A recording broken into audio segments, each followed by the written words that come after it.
Hello, sir or madam. We can talk whatever you want to talk. Or not.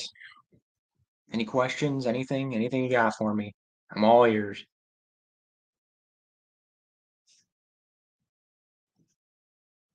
We can talk Star Wars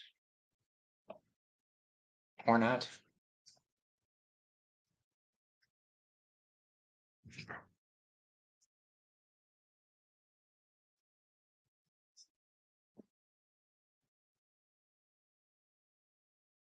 We can talk monster books. I'm reading through Monster Hunter International right now. Fantastic book. Really good book. Already halfway through it. We can talk Halo. We can talk whatever. Whatever you want to talk about. Let's see here. I've got. I think I've shown off of most of my comics, if not all of them already. Maybe I'll do a sci-fi book show off. If you're interested in seeing sci-fi books, let me know. One person who's in here. We can talk comics. We can talk books. We can talk TV shows. We can talk anything you want to talk about. I have not seen Ahsoka, so I don't know if anybody wants to talk about that. We can talk. You can talk. You can spoil it. You can do whatever. Because I don't know. I'm probably not gonna watch it. Maybe. I don't know. Haven't decided yet on that. Everybody asks me every time, every stream, like the past like 2, 3 streams. Are you gonna watch Ahsoka? You gonna watch Ahsoka? Nope. I already lost somebody. I figured, yeah, they probably want to talk about Ahsoka. I don't care. We can talk about Ahsoka if you want to talk about Ahsoka. I'm. I don't know. I'm on the fence still. Probably not, but I don't know. Haven't decided yet.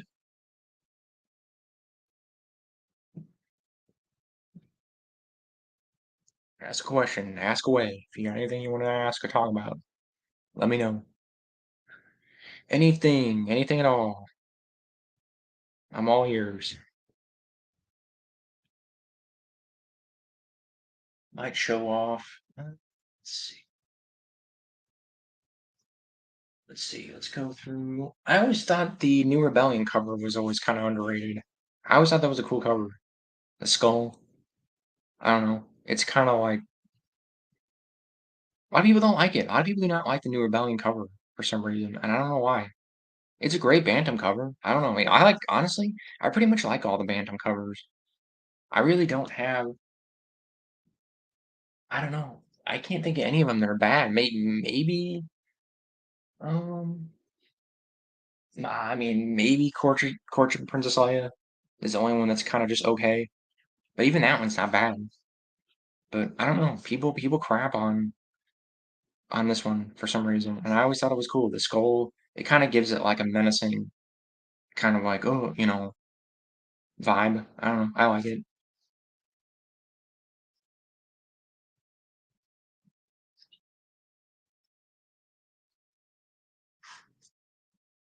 I always like these are pretty good. I don't know.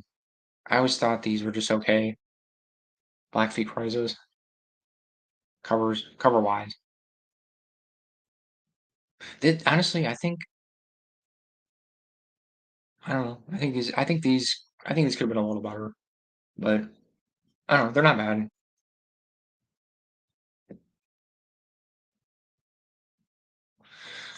Oh, yeah, somebody finally said something. Just talk Star Wars, man. I've been enjoying the audiobooks you put out. Okay, what about Star Wars? We can talk. You guys, somebody give me a topic. Give me something. Give me a shooting off point, starting off point, whatever. So, oh, here you go. Maybe Matt Sinclair is going to give me a starting off point. Rogue Squadron books have been my favorite so far. Oh yeah, they're fantastic. I love those. I love the Rogue Squadron books, especially the Stackpole books. The Stackpole books are amazing. Excuse me. The Stackpole books are amazing. And I like Alston. I like Alston's books too. Don't get me wrong, but Stackpole's books are fantastic. Man, those books are great. Man, I wish he The only one that was just a little slightly disappointing, Ice Arbor's Revenge was a little it was okay. It wasn't bad or anything. That was the only one. That was the only one that was a little disappointing. But yeah, his books are that first like that 4 arc, those 4 books, man. Rogue Squadron, Back to War. I still think Back to War is one of the best Star Wars books. Honestly, I know I don't mention it much, but I think that's one of my favorite Star Wars books. Period. Is Back to War. God, that's such a great book. That's just like pure. God dang, that book is amazing. That book is incredible. I don't know. That's up there. You know what? I at some point, I'll do a video at some point where I'll do top 10 EU books, and that's got to be up there. That's probably number three. That's up there. That's got to be like number two or number three for me.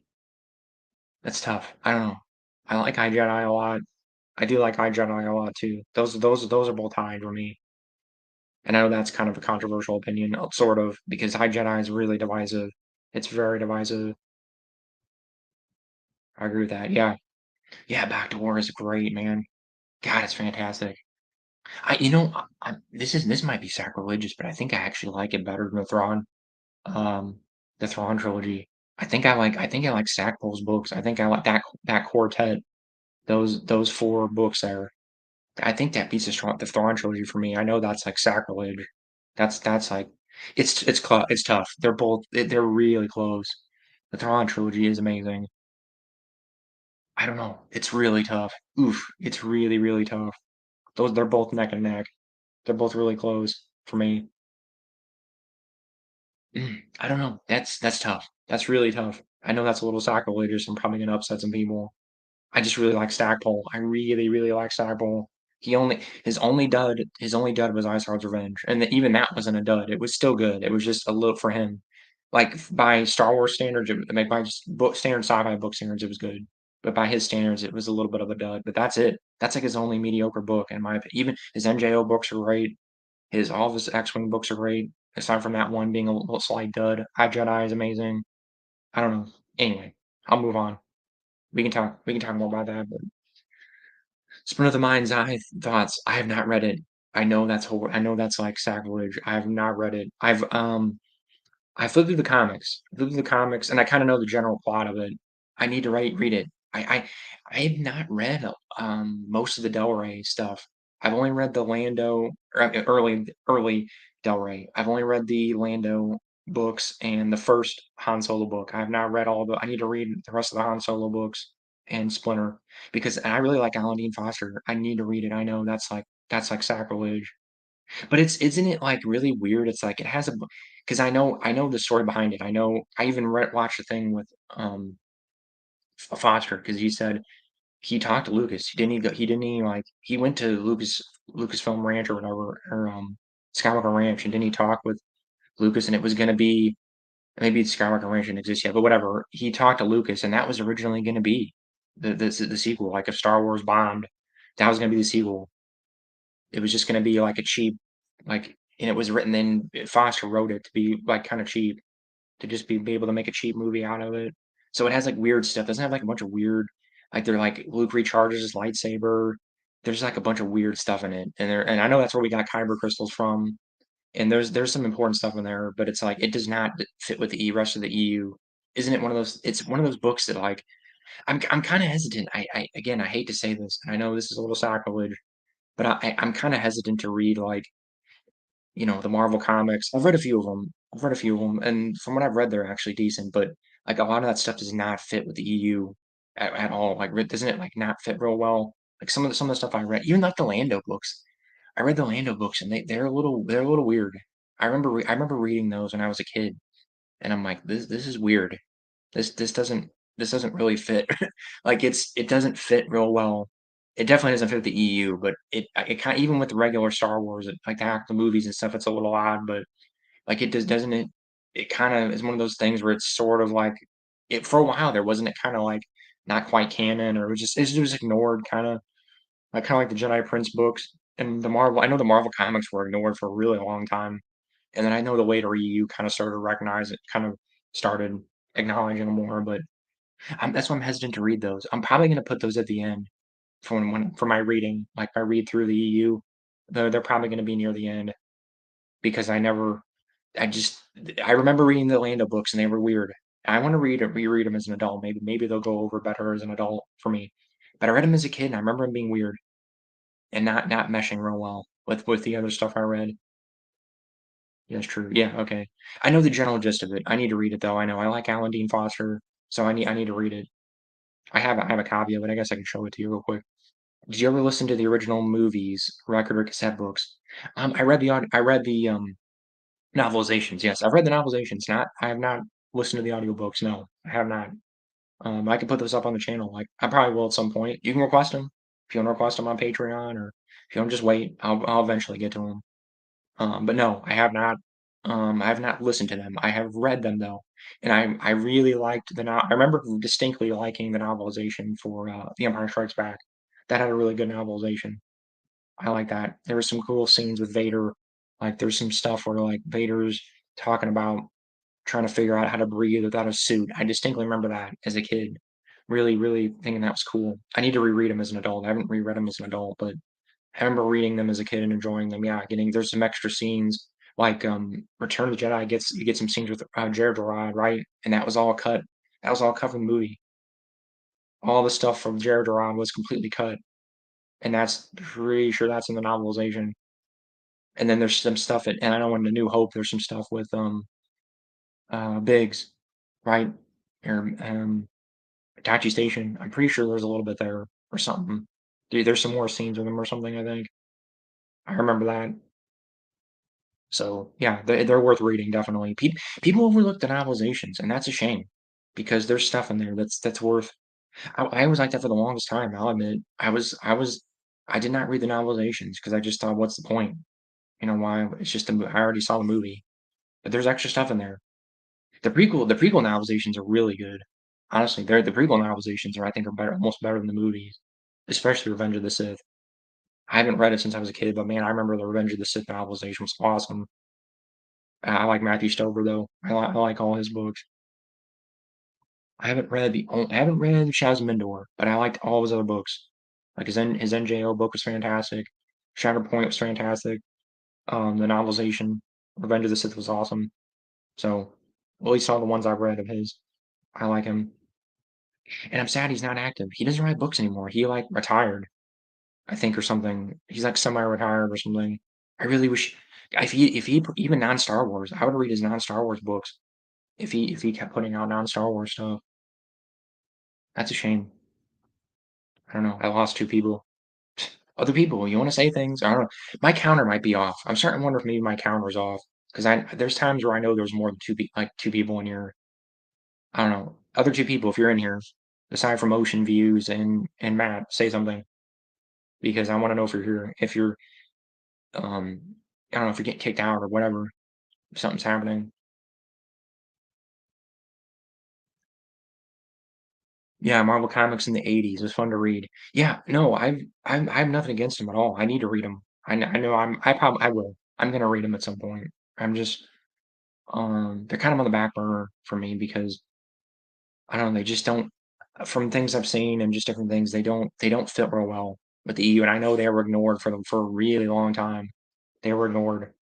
Like the EU took like the books took little bits and pieces from them, but that from what I remember, they were mostly largely ignored until like I know Legacy of the Force took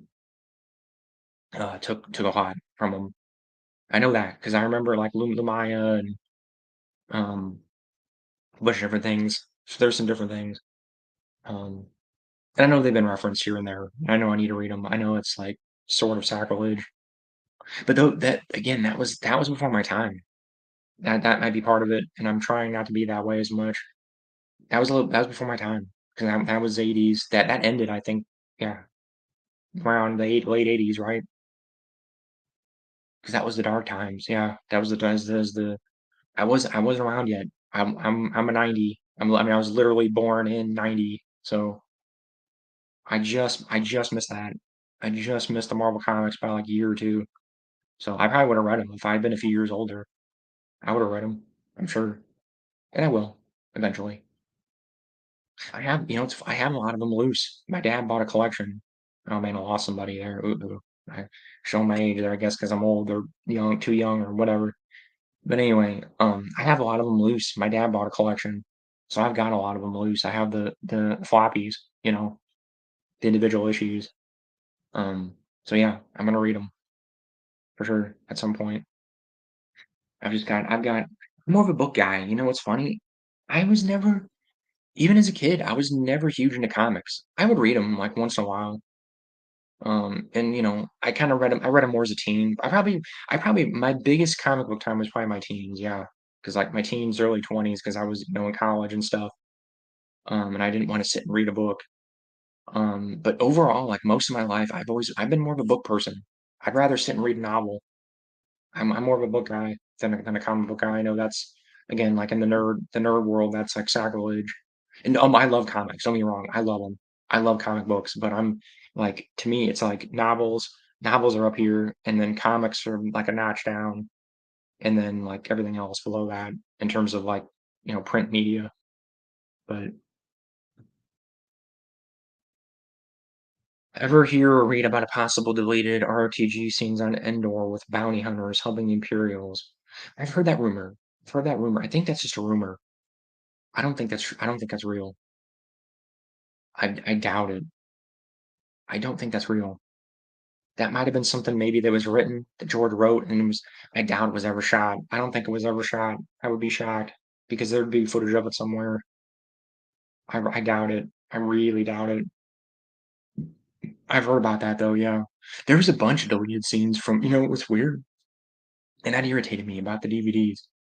There was a ton of deleted scenes in all 3 movies, but especially Return of the Jedi. Return of the Jedi had a lot of stuff cut from it, and we didn't see those deleted scenes until really recently, until, like, didn't a lot of that stuff was just kind of brought out, like, the past, like, 5, 6 years. Like, there was and that was so dumb. I always thought that was dumb, the DVDs, they did not I remember that. I remember buying the DVDs and being a little disappointed with the DVDs because there was no deleted scenes. Or maybe I think there was one little chunk of like it was hidden or something. You had to find it. And there was like one deleted scene or something. It was like really bare bones, and I was pretty upset about that. And they had deleted scenes, but they were really bare bones. Like they didn't show you the whole scene or anything. It was weird or something. Like most of those deleted scenes, they're a lot of them. They're just sitting in Lucas's. I guess they're just sitting in Lucas's vault somewhere. I don't know. He's weird about that. He's weird about deleted scenes and like cut stuff. I don't know. He's weird. He's really weird about that. I've noticed that's something that he's kind of weird about. I don't know. I don't know why. I don't know why. Well, I guess Disney. Now it's you'll probably never see it if this thing you're talking about is real. Um, you know, I don't know. Laserdisc always had extras, not on VH. Yeah, yeah. Did the Laserdisc have the deleted scenes? Is that what it was? I could have sworn the DVDs did not. I don't think the DVDs had deleted scenes. I could have sworn. I don't remember that. I don't remember seeing if they did, they were like really bare bones and they were not the full scene. I remember being pretty disappointed. I don't know, maybe my memory's wrong because I mean that was like 20 years ago now, close to it. So maybe correct me if I'm wrong here. Um, I do know the laser discs had some things on them, and that's why they're still sought after. The laser discs of the Star Wars movies are sought after because aren't they like they're like the last decent copies. Like they're actually decent copies of the original cuts of the movies, right? I know they did those DVDs. They did those DVDs way later that were like horrible because I have one of them and it's awful. It's the quality of it is like it's horrible, horrible quality. But yeah, I know VHS never did. They never did anything on VHS except like I do remember my box. I had the black box copies of the original trilogy right before they did the special editions, and there was a little interview. Leonard Maltin did an interview with George Lucas, and it was really cool. So they would do stuff like that sometimes, but yeah, they didn't do like actual special features because you couldn't. It's on a VHS. It's on a room or whatever. They did, okay, yeah, they had a few. I remember there was a there I okay, yeah, there was a few. So my memory was sort of right, but it wasn't much. It was, like, really bare it was hardly anything.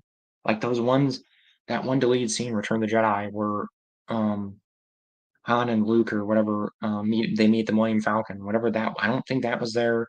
The scene with Luke constructing his lightsaber, that wasn't there. Like a lot of that stuff was not there, and that's a lot of that stuff has just kind of been coming to light. Kind of just like the past.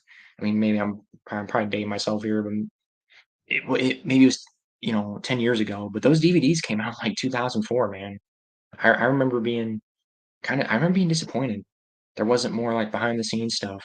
There was some. I mean, it was good, I mean, they were good, but I was hoping for, like, yeah, like, a bunch of deleted scenes and, like, tons of, like, behind the scenes stuff, and I was a little disappointed, but anyway. Do you have any making of the movie books? I have one. I don't have it with me right now. I'm still moving some stuff. It's not real exciting or anything. I never really did that. I've never been a big, like, behind the scenes book guy. I've never really bought those. Um, I buy the visual guides sometimes, like the visual dictionaries or whatever that showed you, like, the breakdowns of the ships and stuff. I'm kinda more interested in that. I do like behind the scenes stuff. I do probably more the older I'm getting. Um, yeah, I have one. I have one for Revenge of the Sith, and I do not have it with me. It's like a 365 thing, and it has, like, behind the scenes stuff. Um, yeah, I don't have it with me, I'm sorry. I'll show it next time, Ocean View. If you're interested in that stuff, let me know. I'll show that off. I'm trying to think of the closest thing I have. The closest thing I have for making of, I have a language guide thing that shows you like that has like the language, the Star Wars languages. If you're interested, I can pull that out. I was reading that on I think the stream before. That's the closest thing I have for like a behind the scene thing. So sorry about that. But yeah, just the one, just Revenge of the Sith. I had a bunch of Revenge of the Sith stuff.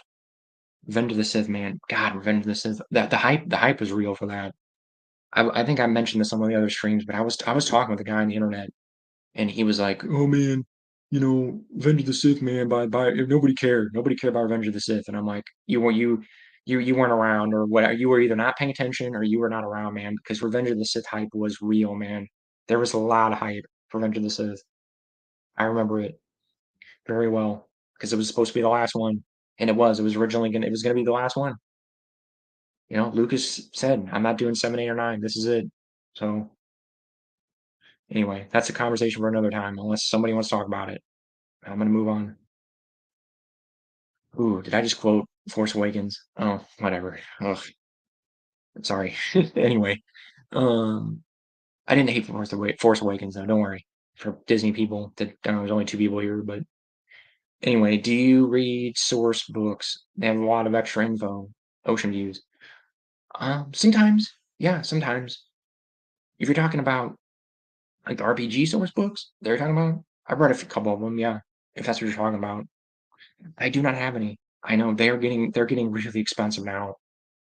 I have a couple prequel ones. I have a couple prequel ones that I got for cheap, but man, yeah, those are getting expensive. All those RPG source books, man, are getting really expensive. I should have collected those more. I wish I would have. Man, there's things I missed out on. There's a couple of things I missed out on. I was dumb about. That was one of them. Was back during the buyout. I should have bought. You probably could have bought those for nothing back then. Yeah, I got pretty lucky though. I shouldn't complain too much. But Ocean View, yes, I plan on reading more. I've only read um which one? I read the Christmas one. I read that one, that weird Christmas one or whatever. And then I read the one Life Day or whatever. Sorry, excuse me. There's a Life Day one. And then I read one of the prequel ones long, long time ago. Have you ever listened to the audio dramas? I flipped through them. I'm not big on don't hate me for this, guys. Don't hate me for this. I love making this stuff for you guys. I love this stuff. I love talking about it gets people interested in this stuff. I don't listen to the audiobooks or the audio dramas. I am not really an audio guy. I'm a book guy. I do not you know what? I shouldn't say that. I am I do wanna listen there's some ones I wanna listen to. I wanna listen to the Dark Empire one there because there's different things. I know there's things that are different. But see, I'm weird. Then there's fan write-ups. People have made fan write-ups of audio dramas, and I'd rather read the write-ups. I know, please don't kill me, guys. I would rather sit and read it and have it in front of me. I'd rather when I hear voices or whatever, I just tune it out. I have trouble like getting immersed in it, if that makes any sense. I know some people are the complete opposite, where they have to hear it to get immersed into it. I'm the complete opposite. I have to have it in front of me and on paper to get immersed into it. But I want to listen to those, Marcus. I do want to listen to those because I know there's different things in there. There's shoot, the Inquisitors. I know the Inquisitors were mentioned, and that's something I bring up all the time when people say, "Oh, Disney, created the Inquisitors," and I'm like, no, they were there from the beginning. They were in the original Star Wars audio drama. So there's stuff in there. I know there's stuff in there that's different, and I want to listen to them, Marcus. And the EU, there's EU audio dramas. I want to listen to those too. I'll listen to them at some point. I'll probably, like I said, I might just try to find the fan write-ups of them and just read them, which it's the same thing. You're just not getting the music and stuff. Can I post a guy that does Star Wars CGI movies if you're interested? He's a YouTuber that is making. Yeah, I know exactly what you're talking about. I know what you're talking about. He's doing yeah, I've seen those. They're really good. He's making there to the he's doing is he if I'm assuming he's doing the whole trilogy eventually. So yeah, you don't have to post it. I know exactly how I don't remember the guy's name, but yeah, he's doing CGI like adaptations of all those. And yeah, they're really cool. And I hope he does all of them and more of them. And he can do what I mean, he can do X-Wing stuff. Yeah, that'd be awesome. I'd be all over it. I'm all over it. I might just, I think I'm gonna wait till it's all the way done and then just sit and watch the whole thing. I hope he does Dark Empire. Oh man, I like Dark Empire a lot. I don't know if you guys want to talk about Dark Empire, but I love Dark Empire. Oof, again, please don't kill me, guys. But oh man, I almost want to say I like Dark Empire more than not the whole Thrawn trilogy, but just if you're comparing Dark Empire to Heir to the Empire, that's close for me. I'm sorry. I know that again. I know that's sacrilege. I know that's like I have some spicy opinions on Star Wars stuff on EU. A lot of people disagree with me. I love Thrawn. I love the Thrawn trilogy, man. I love it so much. But I don't know, something about Dark Empire just and that's weird. I'm normally more of a book guy than a comic book guy. I wish Dark Empire had gotten like a novelization, man. Oh my God, I would be all over it. I so wish I'd have gotten. There's a fan write up, and I'm probably gonna do it. There's a fan write up. It's funny you were talking about the radio dramas because there's a fan write up of the radio drama of Dark Empire, and you can print it out, and I'm probably gonna print it out and read it because I like Dark Empire that much. I really like Dark Empire, and it's funny because it's not like it's the first EU thing I read or anything. It was an early EU thing, but I just man, I don't know. There was something about it. It just struck a chord with me a lot. Anyway, we can talk more about that or something else. Okay, cool. Oh yeah, yeah, no, yeah, the YouTuber guy. Yeah. Oh wow. Okay. Wow. Okay. I guess you're older than me then. Good. I mean, nothing. Again, that's awesome. I'm glad there's some people, older than me, my age or older, on here to talk about this stuff. That's awesome, Ocean View. That's so cool. I would have been, man, I'd have been over the moon if I had been able to, if I had read that when it came out. I was floored by it, and I read it, God, I read it 15, 20 years ago, and I was floored by it. So I can't even imagine reading it, when it came out. Man, that's awesome. You bought the individual issues, I'm assuming. I'm assuming you bought them like as it came out. Oh man, that'd have been awesome. That would've been crazy. That's so cool. I'm assuming you mean have I read Tales of the Jedi? Yep, read them all, and I got them all right here. I love them. I love Tales of the Jedi. That's tough with Dark Empire, man. Those are neck and neck for me for comics. God, those are both great. Those are both fantastic. I like Kevin J. Anderson a lot though too. I like Tom Veitch, Veitch or Veitch, however you say his name, and Kevin J. Anderson a lot. And they're just great. They're great comics. I love those comics. They're fantastic. We can talk about Tales of the Jedi if you want. If you'd rather talk about that, that's probably a less spicy opinion. Most people like those, right? I think those are generally well regarded. Even people who don't like Kevin J. Anderson, it's kind of like most. That's those are two things most people give him, like the Young Jedi Knights books and Tales of the Jedi. Even people that don't like Kevin J. Anderson will go, "Oh yeah, those are great." Because people forget, people kind of credit that to Tom Veitch, and he only did the first arc. Kevin did the rest, and maybe I think he maybe did the one little mini arc after that. But Kevin did most of that. Most of that was written by Kevin, and people seem to forget that.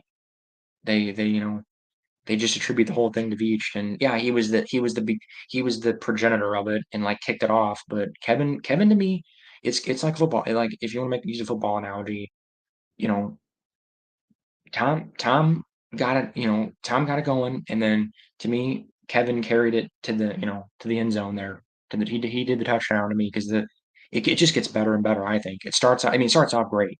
It starts off great, and then it just gets better and better and better and better and better and better. And the whole series is fantastic. But personally, I know again. I know I'm gonna make people mad, but man, I really liked I like Exar Kun. I thought Exar Kun was really cool.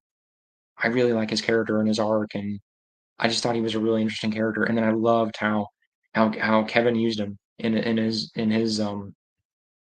Jedi Academy. I love that. I love that. I love how he did that.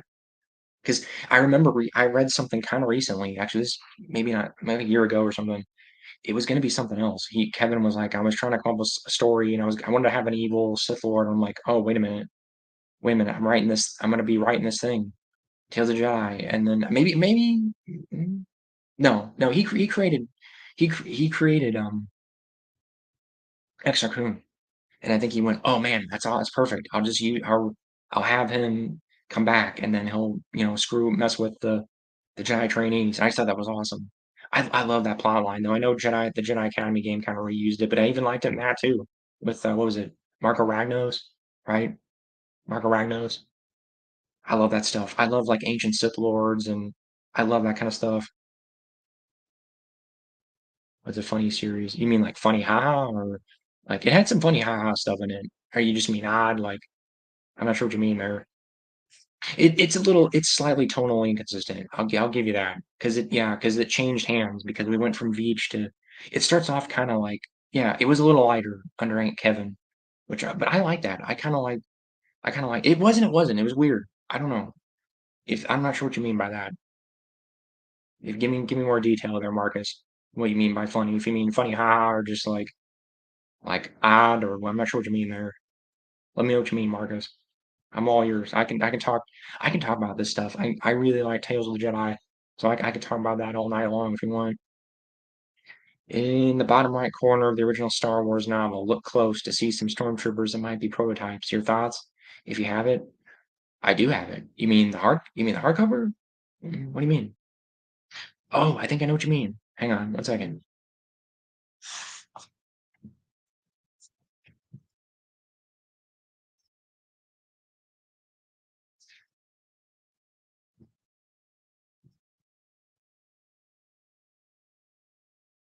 Oh, I think I see what you mean. You mean, oh yeah, they do look a little different. They almost look like Dark Troopers. Is that what you mean, sort of? You mean talking about these guys here? All right, it's laminate. It's got a laminate thing on it. Yeah, they look a little weird. Is that what we're talking about? I know the Stormtrooper designs, they went through some revisions. I know the thing isn't what wasn't the thing on the back, the little thing on the back was that was gonna be a lightsaber, weren't I remember in like concept art or something, weren't the Stormtroopers were gonna have lightsabers, like everybody was gonna have lightsabers. And then at some point Lucas changed that and went, oh, that should just be a special thing. But that little like that little pod thing on the back, if you look on the back of Stormtrooper, that was gonna be a lightsaber that they could pull out. It was gonna be he because Lucas liked sword and sorcery stuff. He was a fantasy. He's like me. He was a fantasy guy. He liked all that stuff. So I think he was gonna have everybody. But yeah, I see what you're saying. Yeah, they look different. They look a little weird. I guess. Yeah, maybe they're like Maybe they're like, yeah, it was just a weird design, or it might have just been the artist just screwed up a little bit. But I know the Stormtroopers went through some revisions, so maybe that's what that was. Maybe it was like, I'm not quite sure what the Stormtroopers are gonna look like. I don't know. That's a good point. Their ocean views. Yeah, it's cool. I like that kind of stuff. Okay, yeah, fun. Okay, good. It has some funny moments though. The Hut. I like the Hut guy. The Hut. Like isn't that the first? I think it's the first time you see like a Hut who's not a jerk is in Tales of the Jedi. He was friends with Naomi Sunrider, right? And oh God, yeah, he was friends with Naomi Sunrider. I thought, and he was a nice Hut, and he was kind of he would tell like puns and stuff because Kevin J. Anderson likes puns. And yeah, that's probably part of why I like Kevin J. Anderson because he makes puns a lot, and I'm weird. I like puns. I'm a huge dork, so I like that kind of stuff. But yeah, it's fun. It's great. It's fantastic. It's fantastic. Sorry, whenever I recommend comics, when people ask me Star Wars comics, that's up there. I always say like I usually say Dark Empire because I feel like Dark Empire is a good kind of primer for how the EU like is gonna feel. So I usually say that, and then I say like if you want, depending on where you want to go from there. If you like Old Republic stuff, read Tales of the Jedi. If you like New Republic stuff, read the X-Wing comics and all that kind of stuff. So that's usually what I say. I was 17. Oh wow. Okay. So man, yeah, you were like almost prime target audience there. Maybe a little. Yeah, you would have been. Yeah, that's awesome. That's cool. I wish, I there's a part of me that wishes I was a little bit older. And there is and there isn't. It's one of those things. It's like I wish I would have been a little bit older so I could have experienced more like of the beginning of the EU. I kind of missed a little bit because I was, I was too young. The beginning of the EU. I kind of came of age right as the EU was kind of in I don't know how you want to say it, like not on the downhill slope, but it was kind of it was in a transitionary phase. If like the books and stuff. Now the video games were like boom, boom, boom, man. The video games were firing on all cylinders. Man, that's probably why I got into video games so much because the video games, oh my god, the Star Wars video games of that in the 2000s, late 90s, early 2000s were just firing on all cylinders, man. We had the Jedi Knight games, we had God, we had the Rogue Squadron games, we had the Battlefront games, we had KOTOR, KOTOR 2. I mean, it was just one hit after the other, man. It was like boom, boom, boom, one right after the other. And I know that's how it was with the books. Like in the early EU, it was like Zahn, boom, Kevin J. Anderson, boom. It was just like one hit, Stackpole, boom, boom. It was like just one hit after the other. Dark Empire, boom. It was all that, it seemed like in the 90s, that was like the books and the comics were firing on all cylinders. And then in the 2000s, the video games were firing on all cylinders. So yeah, I got it in my own way. But that's cool, Ocean. That's cool that you got to experience that. So I have that with the video games, and when I have Gen Zers, because I have Gen Zers. I'm on the internet when I'm on the internet talking to people sometimes, and I'll have Gen Zers ask me like, "Oh man, what was it like in the early 2000s? What was being a Star Wars fan like in the early 2000s?" I'm like, it was great, man. If you love video games, it was great. It was so great, man. Oh my god, and oh man, it's so like, oh, you don't even know, man, how Star Wars video games are just a travesty now. I know there's a couple good things, but it's like it does not compare. It is so it's night and day, man. I mean, I know I'm kind of gushing here, but I mean, it's just not comparable. It's not comparable at all. Man, KOTOR 2, it just KOTOR and KOTOR 2 alone, man, are just so incredible that man, that just the newer stuff does not compare to that. I'm sorry. There's a reason that they're remaking those games, at least the first one, and I'm sure they'll remake the second one. There's a reason, trust me. Those games are incredible. What novel is next after ROTJ? It is just gonna look because I'm gonna cheat here. It is Trisubakura. Trisubakura. That's immediately the opening chapter is Luke talking about his feeling the pain from like from the electricity from the Emperor shocking him. So that's immediately after. Um, yeah, yeah. If you're talking like yeah, main storyline, yeah, that's immediately it's Truce of Bakura.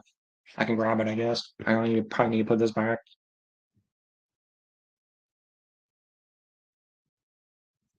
I remember being called a dork for liking stuff back then. Now it's mainstream. Even girls. Oh yeah, man. Oh man. I don't know if you want to get into this conversation. I can.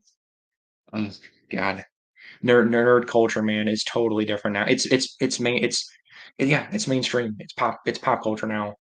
It's been totally like I got to experience that too, man. I've been there. I have that a little bit more in video games, but yeah, I've been there. I know exactly how you feel, man. It's just I used to get mad. I've mellowed a lot the older I'm getting. I used to get really frustrated and get irritated at people and like, hey, this is our stuff, man. Like this is us. Like this isn't your stuff. This is mine. You know, this is ours. This is the nerd. This is nerd stuff. I used to be like that. And yeah, I'm like you now. I just laugh. I'm just like, guys, but I've just I don't know. It's just I've softened a lot. I don't care anymore. I used to get frustrated because I had the same experience. I was a nerd, yeah. I was a nerd in high school. Like most of my schooling, I was a nerd. I mean, I'll admit it. I don't care. I own it. That word's lost all meaning now because it's been, corporate. It's been basically corporatized and it's just completely lost all meaning now. But back when it used to mean something, yeah, that was me. I was, and I heard a really great argument. Somebody told me, and I totally agree with it. Somebody said, um, this is around the time after the buyout, and I like to bring this up because every people forget that they're after the buyout, man. Disney just crapped on the EU really bad. I know I talked about this on my other streams, but I don't know if I was paying attention because I was watching what was going on. And Disney really crapped on the old fans. The EU, especially the EU, man, they crapped on the EU really bad. And I heard a guy, I was on a forum, and a guy just to me hit the nail on the head and said, the people that are running Star Wars now are the people that made fun of you for reading Heir to the Empire. Like when you were sitting at the lunch table reading Heir to the Empire, they were the kid whenever walking by, pointing and laughing at you. Those are the people that are running Star Wars now. And he's right. That's I again, I shouldn't I don't wanna go too deep down the rabbit hole, and, I don't wanna go on the Disney hate train because that just it never leads to anything good, but I agree with that. I'm sorry. I just oof, it's just I don't know. I gotta stop myself.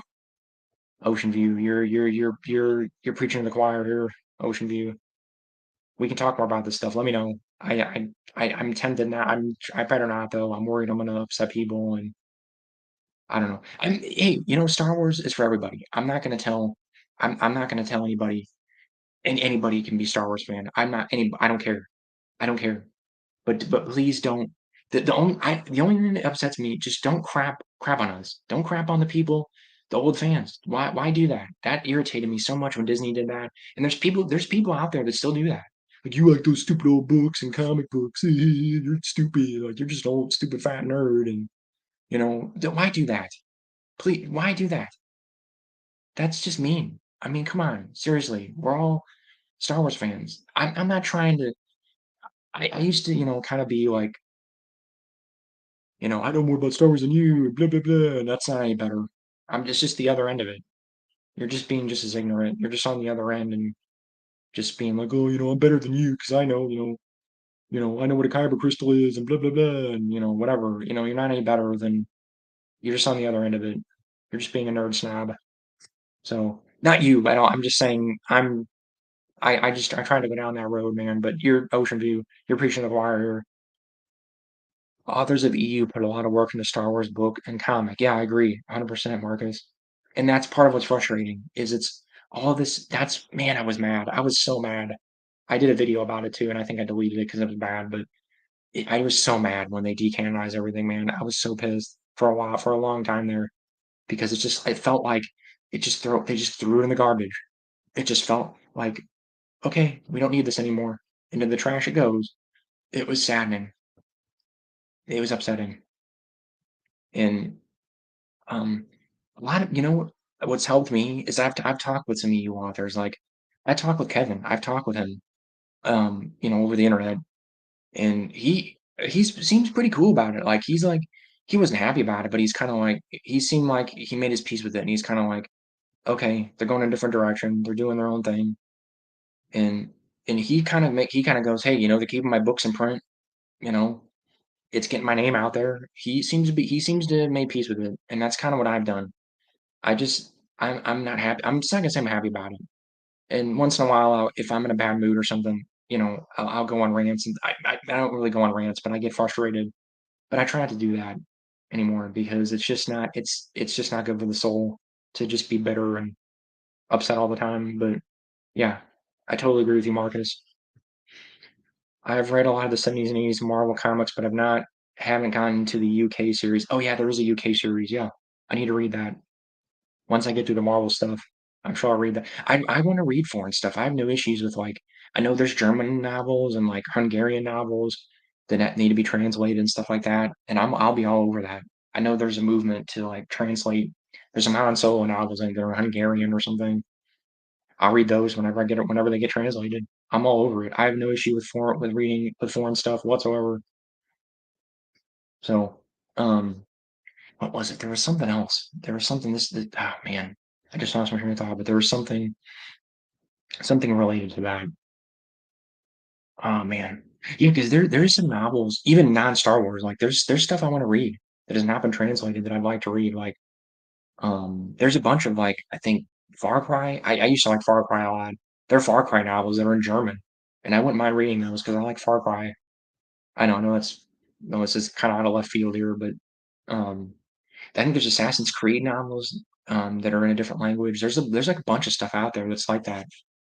That there's more out there than what you think of stuff that's in other languages that I'd like to read. And I'm sure Star Wars is the same. I'm sure there's plenty of other things like Star Wars and same thing in other languages. So yeah, I'd be all over that. But anyway, um, I don't know. I don't know if you guys want to hear me. I can rant more if you guys want to talk about like if you want me to rant about nerd stuff and I'm just hesitant because I'm just worried it's just bad vibes or whatever. So anyway, about how many Legends novels were made before it was cut off? Oh, you mean just overall? Oh, God, at least a couple hundred, like what? Couple hundred, right? You mean just over? If you mean overall, there's like at least like 300. I thought, right? Maybe more. Maybe more than that. 300. I don't know. You can go on Wiki. We can go on Wikipedia. No, I think it tells you. Wikipedia. It tells you. I think. Yeah, I want to say like 300, 2 to 300, somewhere around there. For some reason, I want to say that. I don't know why, but that's the ballpark. If you want to ballpark it, if you can, then that's counting everything. If you're counting like young adult novels, YA novel, whatever middle grade books. If you're counting everything, it's probably about 300. I would imagine, probably somewhere around there. That would be my assumption. So yeah.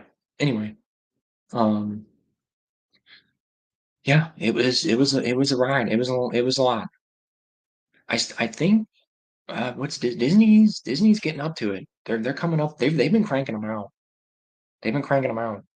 I think they're at about 150 somewhere around there now, right? Already. I think I read a thing. I remember reading a thing like a year or two ago that said they were already getting close to the amount of old canon novels. For some reason, I want to say that.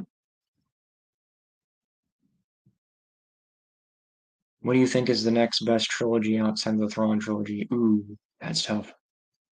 Trilogy. Hmm.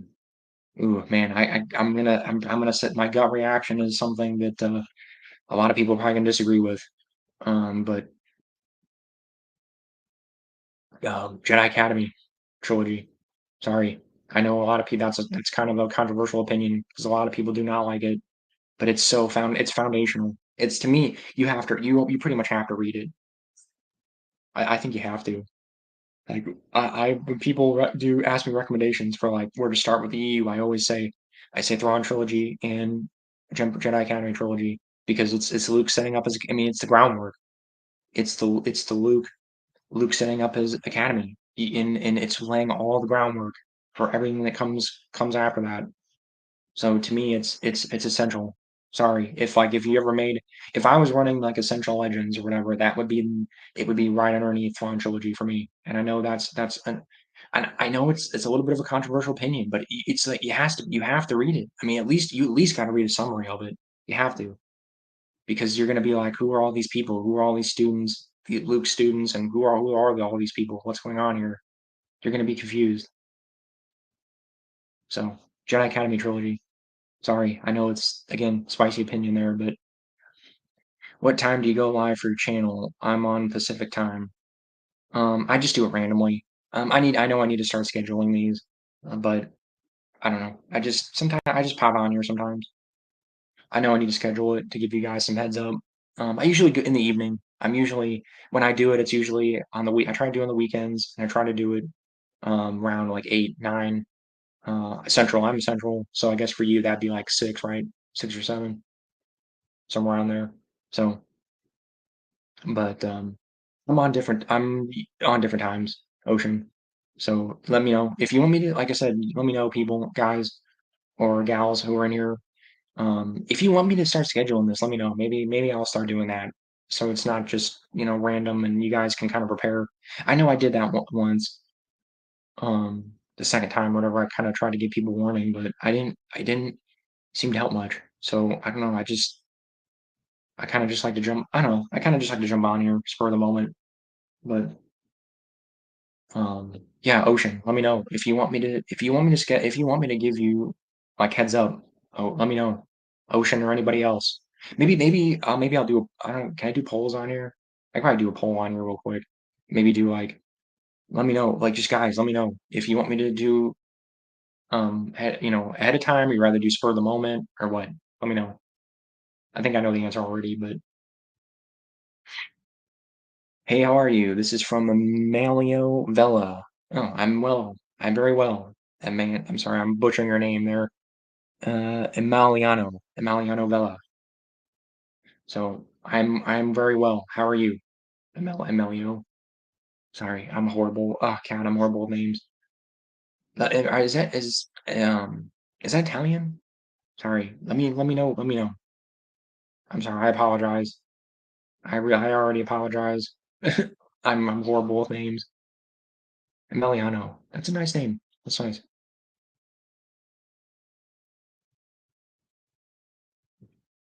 I think you should post. More people might show up. Yeah, yeah. I kind of did that though. The one time I gave a heads up, and I didn't get as many people as I thought. But maybe it was. I think maybe it was the day. I picked kind of a weird day. I'll probably start scheduling them. Yeah, I'm gonna probably do that anyway. But then there's times where like I don't know. There's times I get busy, and then I don't want to have to cancel it. I don't want to disappoint you guys. So maybe that's part of why I try not to. I don't know. I'm a little wary of scheduling because then if something happens, something comes up, you know, and I don't want to disappoint you guys. I don't want to upset you guys. You guys get all ready for me, and I'm not there. So, but I'll try. I'll try to schedule more, Ocean.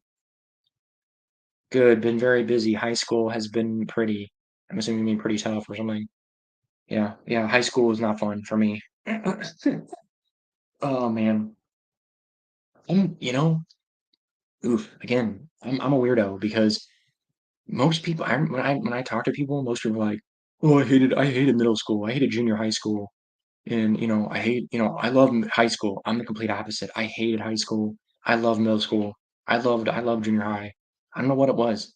My friends, I guess I had all my friends because a lot of my friends left and went to different high schools. I had all my friends in junior high and it was great. And maybe part of it was because the Star Wars prequels are coming out and the high school was not a good, like the Great Recession hit. It was not a good time. Like for the world, it was bad. People forget like the late 2000s were not good. They were like the economy was just crap. Like there was no good move. Like there was that writer's strike. I mean, I know we have another one now, but there was that writer's strike. Everything TV was crap, and the internet wasn't quite good enough yet where you could stream things. It was just when the internet was just you were just starting able to stream things. So it was like There's nothing on TV, like, a lot of movies are crap because of that writer's strike. It was bad. Like, the late 2000s were not a good time. It was a bad time for me in my personal I had some personal stuff going on that was not good, some things in my personal life, and I know that's probably most of it. But, man, like, yeah, I don't know. I did not like high school. Sorry, I'm not trying to put a damper on the mood here, but Emiliano, it's hard. Yeah, I can relate to you, man. I did not like high school at all. Sorry. I'm with you there. I didn't have fun. Do you have any of the storybooks for the original movies? Yes, I do, actually. I don't know if I have them with me right now, but actually I have all the storybooks. If you're talking about those, I know exactly what you're talking about. I know I have them all in hardback. I have them. Yeah, the original trilogy storybooks. Yeah, I have all three of them. I don't think I have them with me right now. I think they did prequel ones too. I might have one of the prequel ones. But yeah, I have those. Yeah, they're cool. They're pretty cool. They're fun to flip through. Um, the Return of the Jedi one is still I think it's one of the highest rate selling Star Wars books. It's up there. It's sold like gangbusters for some reason. But yeah, I have them. I don't think I have them with me. I don't. I'll get them. I'll show them off at some point. Don't worry. Yeah, the pop-up books. I have a couple of those. I have a couple pop-up books. I had one. I think I had one with Jar Jar or something. When I was a kid, I think I had one with Jar Jar. I had a Jar Jar one or something. And then I think I had one with droids or something. Oh, I have a record. I have a 45. There's one that came with a 45. I have that. God, I got so much crap. I got so much of that stuff. I sold my Star Wars collection in 1995. Oh, helped to buy my first car. Oh yeah. Well, at least something came good came out of it. That sucks. You had to sell it, but I don't think I could sell. I don't think I could sell this. Honestly, I'd rather. I mean, if I absolutely had to, I guess I would. But man, that would suck. That would really suck. Oof. But yeah, hey, you know what you got to do? What you got to do. I'm doing that. You know what? I'm doing that video games right now. I'm selling off a lot of my video games just because I need money and just so yeah, I hear you, man. I'm kind of doing that with video games. I'm trimming through my video games right now. I'm keeping the stuff I really want, keeping the stuff I like, but just like extra stuff, I'm just selling it because it's just it just is what it is. You got bills to pay, and I hear you, Ocean View. So Ocean Views, sorry, Ocean Views. I know how you feel, man. I'm I'm I'm doing the same thing with video games. It's not fun. So yeah, I hear you. If anybody else wants to say anything, let me know. We can keep shooting off questions here. But yeah, this the closest thing I have to your experience is when I moved out. I sold what was it? I had a first edition Starship Troopers, and that helped me move out. That basically paid my security deposit for my first apartment because I got like $700 for it, and that paid my security deposit and like part of my first month's rent. So that's the closest thing I kind of have to like kind of your experience, sort of. It helped me with my first apartment, my first moving, living on my own. So, you know, Starship Troopers, great book, by the way. I don't know if anybody wants to talk about, if you want to talk about sci-fi, we can talk about other things other than Star Wars. It doesn't have to be Star Wars. The movie, I mean, Starship Troopers that's an interesting subject because most people, when you say that, most people, the movie, yeah, the movie is like totally, the movie was like, I think the movie was a different script, wasn't it? It was a totally different script that just basically had the name slapped on it, the Starship Troopers name slapped on it. Bug War, is that called Bug War or something? I don't remember something. Anyway, I'll move on because I have some questions. What are some of your favorite non-Star Wars books? Dune. I like Dune a lot, and I have a first edition of it. Ruler of Randomness. I think I've talked to you before. Have you seen my first edition Dune? I can pull it out. I've got it in the other room. I've showed it on like two or three of my streams already. Dune. Dune. I'll keep going. If I can, I'll just rattle them off here. Dune, Lord of the Rings. That's one book. Lord of the Rings trilogy. Let's see. Starship Troopers. So I'll throw that in there since I mentioned it. Starship Troopers is great. I like a lot of sci-fi. For time, let's see what else. Man, those are my top three probably. Like non-Star Wars, I would say probably Dune, Lord of the Rings, and then maybe Star Troopers would be number three. But oof, that's tough. That's tough. Oh man, I'm trying to think of what would be my number three. Hmm. Ooh, man, sorry, I'm struggling here. I don't know. That's probably gonna be something. Um, I like Tom Clancy a lot. I like Tom Clancy and Michael Crichton. Oof, I don't know. It's tough. Maybe Jurassic Park. I like Jurassic Park a lot. I don't know. Probably say Starship Troopers, and then probably Jurassic Park will be number four. I rank the movies like this: episodes five, three, four, six, two, one. Ooh, that's not a bad ranking. Let me see here. Let me see here. Let me think. Five, three, four. Ooh, that's not bad. That's not bad. I'm close to you. I'm close. I would say I'd say five, four, six, three, two, one. So pretty dang close to you. That's tough. Yeah, because Revenge of the Sith is great. I don't know. That's close. I mean, that's tough. I would say either your ranking or mine. Mine, I don't know. I'd probably go with mine though. Sorry. I just like the original trilogy slightly better. Even I love the prequels more than most people. I like the prequels probably more than most people, and even I would.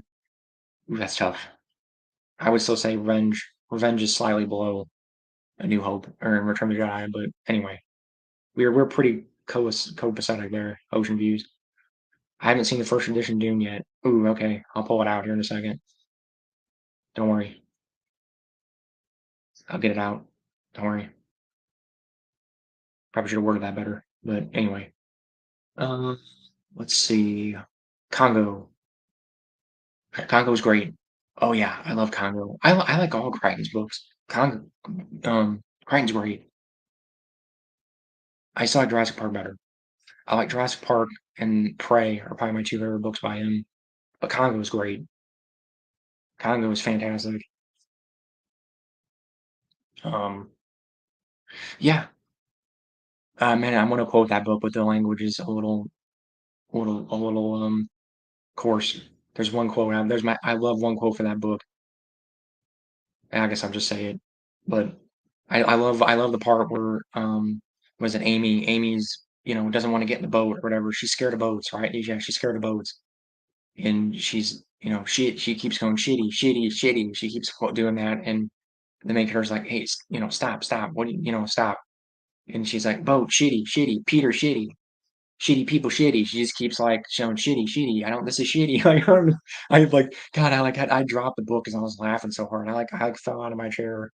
That was hilarious. God, that book is hilarious in a great way. Like it's great. Crichton is great. I know he's kind of gotten a bad rap lately. I feel like people kind of crap on him now. I don't know. I don't know. I feel like people kind of crap on him for some reason. Maybe I'm wrong, but yeah, Congo, Jurassic Park, Sphere, great, all great books, all fantastic books. Yeah, sorry, what was your name there? Medea, however you say your name there. Ocean Views. Ever heard of a sci-fi book called The Vang? I can't remember the author name. I haven't seen it in years. That sounds vaguely familiar. I've probably seen it. The Vang. Mm-mm. I don't know. I'm all for good sci-fi, man. I'm all for it. Maybe I'll look into it. So I'll be all over it. I have not heard of it. No, no, sorry. I get lots of recommendations on here, and I appreciate if you guys want to recommend things to me. I'm all for it. I'm all for finding some new sci-fi, and a lot of my book recommendations I get off of YouTube. Like the book I'm reading right now, actually I got off a YouTuber, Monster Hunter International. Great book, fantastic book. Like it's just great monster hunting, like pulpy goodness. blowing away vampires with like 357 magnums and stuff. It's awesome. Um, so yeah, the Vang. I'll look it up. I don't know. I'd look it up right now, but I don't want to close out the. I don't want to screw anything up here. So um, I guess I'll get the rule of randomness. I guess I'll get the Dune here for you real quick. Think of some questions, guys, or people, four people that are in here. If you want to ask anything, let me know. Just I'll be right back. I'll get the Dune real quick. I usually like to show it off anyway.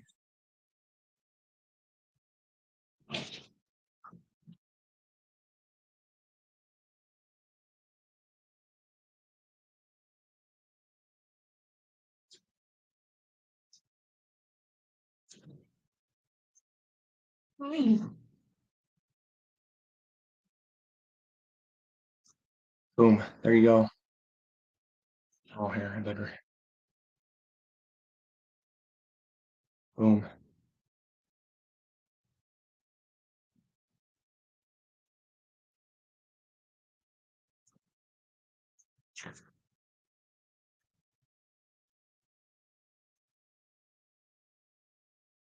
Boom. There you go.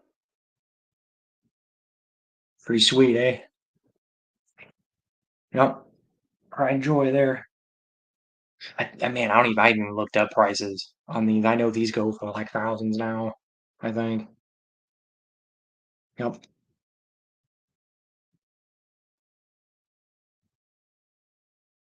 There you go. Ruler randomness. If you're still here, you're like one of the few people that hasn't seen it. So I show it off almost every stream because usually I mention it. Somebody's like, "Hey, I want to see that." Oh, here. I've got all of them, but these are just the two I grabbed. Here's Doom Messiah. Doom Messiah, great book. Underrated. Very underrated. There you go. There's the man there in the back. So anyway,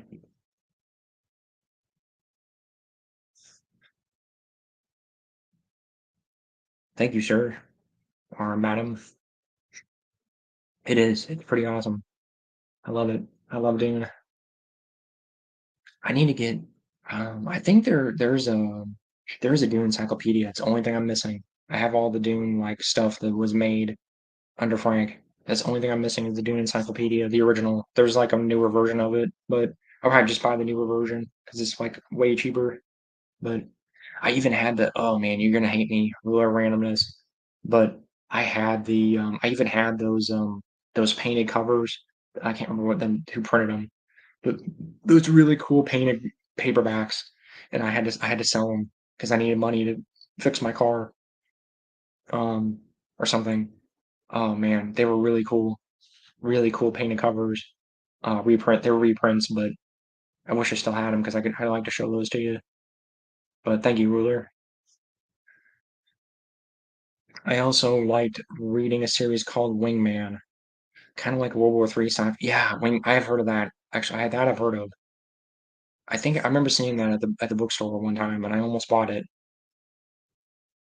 Yeah, it's like a sci-fi, like they're like fighter jets or whatever in space or something. Yeah, I think I know what you're talking about. I almost bought it. I have so many freaking books though. I have to be really choosy because I have piles of books. I've got way too much crap to read. So I'm when I get some space or whatever, when I go get through some things, maybe I'll buy it. So yeah, I'm pretty sure I know what you're talking about. That's like yeah, and they're like alien. They're like cat people in that too or something. There's like humans and cat people. Or something I might be getting confused with something else, but there's like humans and weird cat people or something. So anyway, I lost some people. Yes, I have. Yes, I love those as a kid. I love those. I have a few of them. I've sold a couple. I've sold some. I had some rare ones that I sold. I mean, for money. But yeah, I've read them. I love those as a kid. I remember reading one.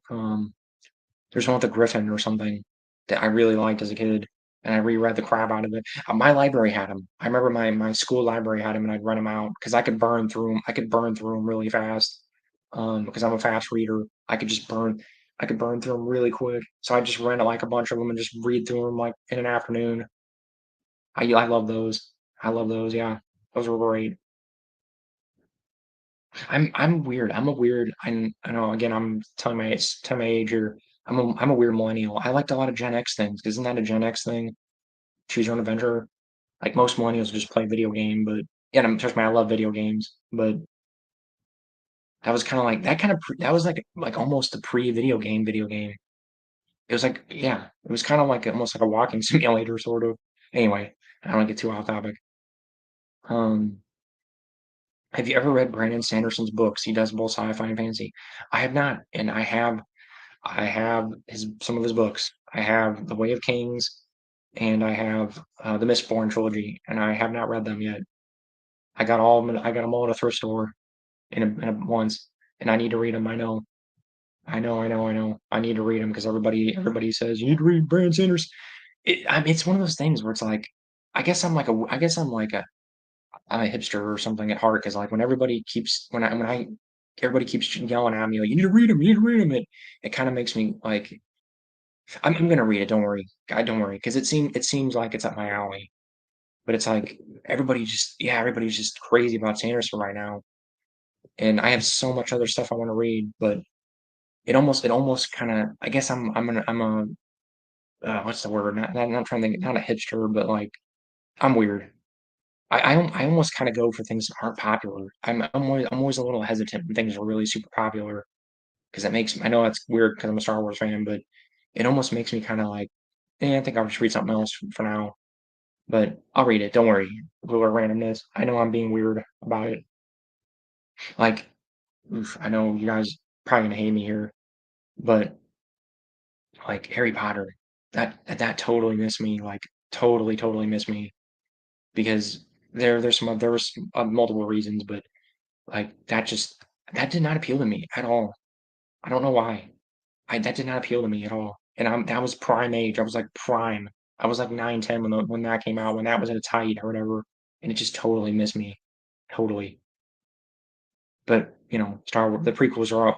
I had the prequels. The prequels are out, and there was so much Star Wars stuff. Maybe that was part of it. There's so much Star Wars stuff to sink my teeth in at the time. So, but yes, I will read Sanderson. Don't worry, I will. Don't worry. I think you're like the second or third person on my streams that said you need to read Sanderson. Don't worry, sir or madam. I will. What was the worst Star Wars novel? Now, do you mean overall or what I've read? If overall, most people would probably tell you Ruins of Dantooine, right? That's like just complete garbage. Have not read it, so I can't say. But in terms of what I've read, um, playing the Twilight, it's the only Star Wars book I can't get through. I've tried to start it twice, and I cannot get through it. And I like New Rebellion, and that's considered a bad one. That's considered a bad, that's right there. That's considered bad. And I love Darksaber because I love Kevin Anderson, but man, playing the Twilight, it's just bad. I'm sorry, it's bad. It's bad. I don't know. I can't get through it. I'm sure I will at some point, but that's the only one I can't. Because even like ones that are considered bad, like I'm trying to think of one that I've read. Like yeah, New Rebellion's considered bad, and I liked it for the most part. I got through it. Um, I don't know. I can't think of like trying to think of what else would be considered. Like I've read some other things, and I don't know. Like Darkness, a lot of people don't like Darkness. A lot of people say consider Darkness pretty bad, and I liked it. I easily got through that. It drags a little bit in the middle, but like overall, I don't know. So I would say Planet Twilight. That's my vote there. I get that. The more I'm told to watch or read something, the more yeah, that's how I am. I'm weird. I guess I'm like, you know, I'm like a weird hipster, I guess. I don't know. However you want to say it. You know, I'm weird. Like when I just constantly keep hearing because he's the hot thing right now, isn't he? That he's the hot guy, and um worded that weird. He's the hot new whatever fantasy writer right now. So I'm just kind of like, yeah, I'll read him, but I'm not in a huge rush. I've got so many other things. Part of it is fantasy. Doesn't he do like he doesn't do high fantasy, right? He does kind of like more like doesn't he do kind of like realistic fantasy? It's like it's kind of sort of along the lines of like George R. R. Martin stuff, right? And I'm not a big George R. R. Martin guy. I know again that's sacrilege in the fantasy world. I'm not a big fan of him and his stuff and that kind of fantasy. I don't like grimdark. And isn't Brandon's stuff a little grimdark? Like it's not. I know it's not like grimdark, but it's kind of in that realm of like it's kind of more realistic and like. See, I'm not fantasy. I don't like that as much. I like Tolkien. I like high fantasy. I don't really like I don't like realistic fantasy all that much. Some of it's okay. I've read some of it. Some I don't know. It's hit or miss for me. I'd rather read high fantasy. So that's part of it. It's a bunch of different things. So I don't know. The Cat People novel was the Manzacan Wars. Okay, maybe that's it. Maybe I'm getting my wires crossed. I think there's more than one thing with Cat People, but okay. I'll do some research. There's so much stuff to read. Man, there's so much stuff I want to read. So I'll eventually get to it at some point. Do they have episodes one, two, three combined all in one? I think so. Yeah, I'm pretty sure they did it for the original trilogy because I have it. I don't think I have it up there right now. No, I took it down. Um, but because I have the hardbacks, but um, I'm pretty sure. Yeah, I'm pretty sure there is. I know for sure original trilogy there is. There's a bind up of all three of them because I have it. I'm pretty sure they did it for the prequels. I'm 90%, 95% sure. Maybe they didn't. I don't quote me on it. I want to say they did though for some reason. I don't know. I'm not sure. They're cheap though. If you just want to buy them like individually, they're cheap.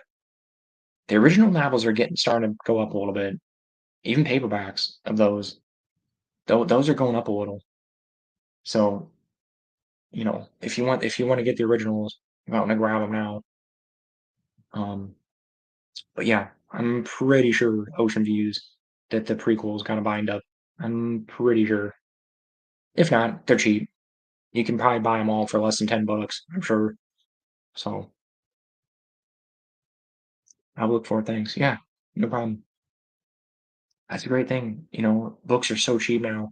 And I know I've talked about this a little bit before, but it's one of the few good things about people not reading anymore. Most people don't read physical books anymore, and even the people that do read just read on e-readers, and that's another thing. I don't like those. Sorry. And again, I gotta have the book. I want the book, the physical book in my hand. I want something, even a cheap paperback like this. I want to have it in my hand and flip through the pages. I don't like digital. I spend all day on a screen anyway because um you know my job. I'm on my screen, so I gotta I gotta do something else. I gotta have physical paper. And I just like it better. I like flipping through pages and like having a visual cue. Where I am, how far I am in a book. I like that feeling of progress of flipping through pages and then looking at the book and seeing how far you are, and I just like that. So I don't know. I'm old school. I'm old school in a lot of ways. Most people consider me like I've had my mom told me I'm an old soul. She used to tell me that all the time, like, you're an old soul. You like old stuff. I do. I don't know, I'm weird. I'm old school. You have randomness. Sanderson does very high fantasy. Mistborn is a bit dark, but other books of his can be dark depending on what you consider dark. So I get why it can put people off. Okay. So what is high fantasy? See, I've heard conflicting things. I've heard some people say, like, yeah, maybe it's Way of Kings is high fantasy, right? That's probably that one I'm intrigued on. I'm probably gonna read Way of Kings because that's like really high fantasy, right? That's like epic high fantasy. I think I'm more inclined to read that. Let me know, Ruler Randomness, if that's more high fantasy than Mistborn. Mistborn I thought was kinda more, like, low fantasy, a little maybe not so grimdark, but, like, low fantasy realistic, um, and hey, maybe I'll love it. Maybe I'm barking up the wrong tree here. Maybe I am. Let me know, guys. If I'm barking up the wrong tree, let me know if I'm totally wrong. I prefer I like Tolkien. I'm a Tolkien guy. I love high fantasy. I I like I like very epic high fantasy. So, um, and I've heard Way of Kings is more like that. So, let me know. Rule of randomness. You seem to know Sanderson. So let me know if Way of Kings is high fantasy, like Tolkien-ish in that realm or whatever. I'll read it. I've read Wheel of Time. I've not told all the way through, but I've read the first 3 books of Wheel of Time, and I liked it. And it just the only it's just so drawn out. It's the only thing, and that's why I'm a little hesitant on Way of Kings because it seems just really drawn out and like it's like isn't it like it's like 1,500 pages or something. It's like some crazy, and I have a problem with like the book I'm reading right now is 700 pages. I have no issue with like page length, but I'm just if it's just like really drawn out, really like strung along, it's gonna lose me. But I don't know. Let me know. Let me know. Let me know. But yeah, I'm not big on dark fantasy. Some of it. I don't know. I'm weird. Like I like the Dritz novels. I've read some Forgotten Realms stuff, and I like some of that. But even that, like those feel more high fantasy to me than dark fantasy. Even those, like the Dritz novels, and I know he's a dark. It's funny, he's a dark elf, but those are kind of more high fantasy. Those are very Tolkien-esque, and that's probably why I liked them. Anyway, have you met any Star Wars actors? I have not. Trying to think. I don't think so. I'm trying to think. Oh no, I shouldn't say that. No, that's not correct.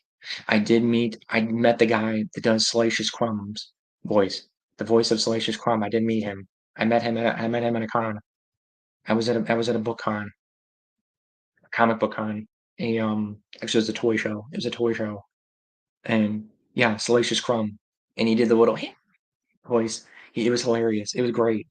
It was great. I didn't get to talk to him much. I just had him sign something for me, and that was it. There was a bunch of people crowding him. So Salacious Crumb. So I met Salacious Crumb, Ocean View. Salacious Crumb. I met the guy that played the pig guard on Jabba's sail barge that got killed by. Oh man, yeah, the Gamorrean guy. That's cool. That's awesome. That's cool. I would have probably talked to him. Like he probably didn't have. Did you just run into him, or was he at a con, or how did you meet him? I'd like to know. Like if you just ran up, like Salacious Crumb, I wish I kind of just ran into him on the street or something, and like I could have talked to him. Would have had time to talk to him. The Camarian guy would have asked him like, "Hey, what the suit? Was the suit uncomfortable? Was it hot? Was it sweaty?" Like I would have asked him about that. That's cool. That's cool. Yeah, that's awesome. Um, yeah, the Gamorreans. Yeah, nobody ever talks about them. The Gamorreans. They don't even get much EU. Yeah, there's one right there. But that's the only EU book I've ever read where they kind of talk about the Gamorreans, however you say that, Gamorreans, might be Gamorreans, probably screwing that up. Gamorreans, whatever. Comic-Con, I'm all near me. Okay, that's cool. That's awesome. Like a little con or something. Yeah, that's kind of what the Salacious Crumb. When I met Salacious Crumb, it was just a little um little toy show. It wasn't like a big con or anything. I don't see what's funny? Ooh, yeah, this is not to put a downer on this, but um man, the last big con I went to, it was Carrie Fisher was supposed to be there and she died, and it was really sad. They had a big like display for her or whatever, and I think they put something up that said rest in peace or something. It was really sad. Oh man, that upset me. You know what's funny? Like most celebrity deaths don't get me. Like I don't care. I mean, sorry, I shouldn't say that. I care. It's not that I don't care, but that is probably one of the only celebrity deaths that kind of hit me. where I'm like, because that Star Wars is such a big part, was such a big part of my childhood, and was such a big part of my life and like my young adulthood, and still is. It's still a big part. It's still a big part of my life. But like when Carrie Fisher died, man, that hit me. That hit me pretty hard because I think I was reading through the NJO. I was rereading through the NJO, and she died, and I'm like, oh man. And I was reading, I read parts of Leia, and I'm like, oh man, wow, my Carrie Fisher's gone. And then it kind of hit me like we're gonna lose these people someday. And I don't mean to put a downer on this, but nobody's asking questions, so I'm just gonna keep going here. You know, it was sad. Man, it just that hit me because I'm like, oh man, these people are not gonna be around forever. Man, it just that hit me. That surprised me how much that hit me. Like not like I wasn't like I was like crying or anything or like super depressed, but like because I guess because I was reading through, I was doing a reread of the EU, and I was like, oh man, yeah, that hit me. That hit me hard, man. Like, and just Billy D. Williams, because Billy D. Williams is getting up there, man. He's not gonna be around much longer. Again, I don't wanna put a damper on this, but man, he's getting up there. He has to walk with like a walker, and like it's just these they're not gonna be around forever. So it saddened me because it just man. Anyway, I'll move on because it's kind of depressing, but yeah, that hit me. Carrie Fisher's death hit me more than a lot more than I thought it would. Way of Kings is high fantasy. It starts off hinting at the epic it will be. Mistborn is high fantasy, but isn't quite a medieval setting. Okay, yeah, so I'm probably Way of Kings. I'm probably more inclined to read that. And isn't that more? I think Way of Kings is more highly regarded, isn't it? Like critically, it's kind of considered like his magnum opus, right? That's like considered his. Like Mistborn is just kind of like I don't know. I've heard Mistborn's kind of more YA ish. Like it's kind of more light. You know, Way of Kings is like real, like heavy, like you know, epic high fantasy. So I'm probably more inclined to read that. So anyway, I'll read both of them. I like I like fantasy in general, so I'll probably read both of them at some point. Will or randomness. Don't worry, and we can talk about them. He hung out with Corey D. Williams, son of Billy D. Williams. Corey played Klaatu in Skiff Guard outfit on Jabba's guard barge. Huh. Oh, okay. That's cool. So Billy D. Williams' son. Yeah, I know some of the actors, like kids and stuff, because I know Lucas had a bunch of like his kids are in his kids play a bunch of different people in the prequels.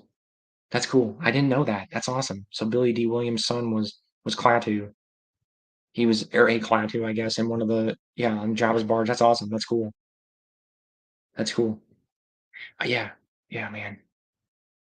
I like Billy D. Williams a lot. He's awesome. I mean, I like all the Star Wars actors, but like Billy and Mark seem like the most fun to like hang out with. Like if you were just gonna hang out and like shoot the crap, I feel like they would be the most fun to hang out with. Like Harrison, I mean, again, don't hate me for this guys, but Harrison Ford just seems grumpy. I know. Man, I'm sorry. He just seems like a grump to me. I don't know. I know I've talked about this before, but man, he just seems like a grump.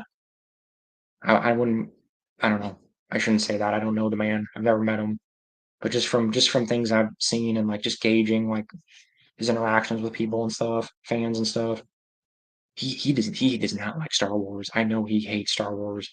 Like he just he I've talked about this before. I don't want to go into too much detail, but he was glad to be rid of it. I know he was. He was glad to be rid of it.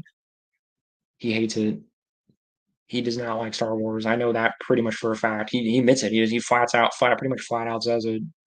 So yeah, but I think even Carrie was more positive about Star Wars.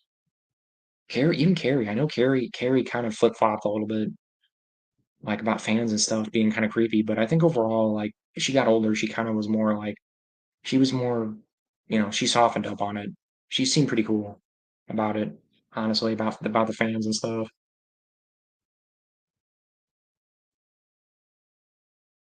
Way of Kings is his magnum opus. Mistborn was the first series he wrote, so there are some issues. he has with how he executes. Yeah, yeah, that's kind of what I've heard. Yeah, I know the general gist that like Mistborn was kind of his first thing, and that's kind of how he got off the ground. And then yeah, Way of Kings is like his yeah. So yeah, I don't know because a lot of people say read Mistborn first, you know. So then it's like a primer. Read that as like a primer for Sanderson. So I'll probably do that. Excuse me. I'll probably do that. I'll probably read Mistborn first, just as like a primer to see if I like them, and then I'll probably go from there. Yeah, maybe Way of Kings. I feel like that's kind of why I've been hesitant because the Way of Kings maybe it's kind of like jumping in the deep end because people say like yeah that's like it's really heavy like heavy stuff. So I don't know, but thank you, Ruler of Randomness, for the advice or the whatever the the detail there. So yeah. Anyway, I guess I'll just leave that up because nobody's saying anything. Um, let's see. I know. I don't know. I just haven't. I've got so many things I want to read. It's probably going to be a while. I don't know. Maybe I'll move it up on my list. I guess Ruler. Are you a big? Have you read Sanderson? Are you like a big Sanderson? Have you if you read a lot of fantasy and is he in your top like three guys, fantasy guys? Is he up there with Tolkien and whoever else, Jordan and all those guys. If he's up there for you, maybe I'll move him up in my book, move him up a little bit and give him a shot. Ocean views: Han, Chewie, Luke, Leia, R2D2, C3PO, and Lando is like Avengers Justice League for me. Oh, totally. Yeah, totally. Yeah, and I know you're older than me, but yeah, you know what? Ooh, that's tough because I was a DC kid. I grew up. I was a DC kid. So, and man, the DC, God, the DC movies are just so disappointing.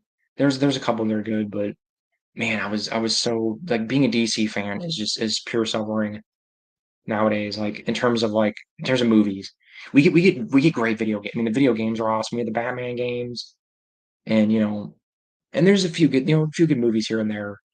But like Marvel people are just man, they were just for a while there. I know the Marvel movies have kind of gotten kind of dumb lately, but for a while there, man, even I'll admit they were knocking it out of the park for a while there. Like the first couple Iron Man movies, man, those were great. They were just knocking it out of the park there. And I do like Marvel. I'm not totally against Marvel. I do like some Marvel stuff. I'm just more of a DC guy. Um, I grew up watching like the Batman cartoon and the Batman Superman cartoons in the 90s, and that's what got me into DC. And I read the comics and stuff. So, um, yeah, you know what though? Yeah, I think I'll agree with you though. I think the Star Wars yeah, that takes precedent. That takes precedent, and then probably DC, like yeah, DC stuff's below that. So I pretty much agree with you there. Ocean views. That's tough though. That's really tough. That they're close. I do like DC a lot. But yeah, I think I'll agree with you there. Because yeah, Star Wars was probably the first like sci-fi thing, period, that I got into. Like just in terms of like just anything like sci-fi fantasy. Yeah, it has to be. Because yeah, I didn't Star Trek and all that was all later. Even I think if you count DC as like if you count DC as whatever fantasy or whatever that came a little later. So yeah, and I'm a millennial, so but I'm an kind of early millennial, but yeah, I'll agree with you there. Ocean View, I think I'll agree with you there. Keenan Brown, if you're any in the Star Trek Voyager books, I have not yet. I have bought Homecoming, the Homecoming duology. I bought them. I have not read them yet. I know it's like it literally picks up right after the finale, and I want to read it. I just did a rewatch. I just finished rewatching Voyager like 6 months ago, 6, 7 months ago. So I love Voyager, man. If you want to talk Voyager, I will be or any Star Trek. I like Star Trek in general, but Voyager was my show because that was on when I was a kid. I saw they played the reruns on what was on UPN. It was on UPN, and then they played the reruns on ABC, and I used to watch the reruns on Saturday nights or whatever, and that's what got me into Trek. That was the show that got me into Trek.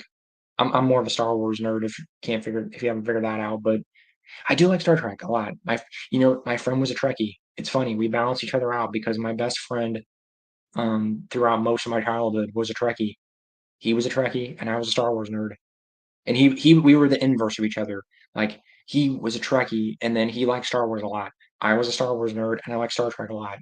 We kind of balance each other out. But yeah, Voyager. Yeah. So I will definitely read them. I have not read them. I own them though. Yes. Ocean Views. I like DC, then X-Men. I like X-Men too a lot. I do. Like I said, I like some Marvel stuff. I like the Punisher. I like X-Men and I like Spider-Man and a few other characters. But overall, I like DC. Overall, I'm a DC person. Um, but yeah, the X-Men movies again. The movies came out when I was a kid, so I got into X-Men for a little while there because the the Hugh Jackman movies came out when I was about about perfect age there, about 10, 11. So yeah, it hit the right chords with me. So yes, I'm pretty much in the same field as you there. I like DC, the X Men. Yeah, it's about right. I've read a lot of fantasy and a lot of Sanderson. My top writers are Tolkien, Margaret Weis, Sanderson, and P.R. Frost. Okay. So if he's that high up for you, then maybe I'll give him a shot because your number one's Tolkien like me. So mine are Tolkien Herbert. Mine's probably Tolkien Herbert, and then I don't know what number three would be. Or in terms of fantasy, oof, that's tough. I don't know who my third would be. Eddings, maybe David Eddings, maybe I don't know. Margaret Weiss. Did she didn't do the uh, shoot, I know that name. That wasn't that Dragon Rider. That was the Dragon Rider lady, right? Who is Margaret Weiss? You have to remind me. I'm sorry. I'm horrible with names. I remember book titles way better than author names. She did some dragon books, right? Or something. She wasn't the Dragon Rider or Pern lady, or was she? And that's Anne McCaffrey. Sorry, Anne McCaffrey. Ugh, I'm sorry. Oh, Margaret Weiss. That's the D&D lady, right? She did Margaret Rice and Tracy Hickman. I'm sorry. Oh my goodness. I'm horrible. Dragonlance, right? Dragonlance. Oh my goodness. I'm really sorry about that. Man, I'm horrible. Yeah, Tracy, you didn't put Tracy Hickman on there. They're like peanut butter and jelly, man. Margaret Rice and Tracy Hickman. Oh man. Oof. Oh, we want to talk Dragonlance, man.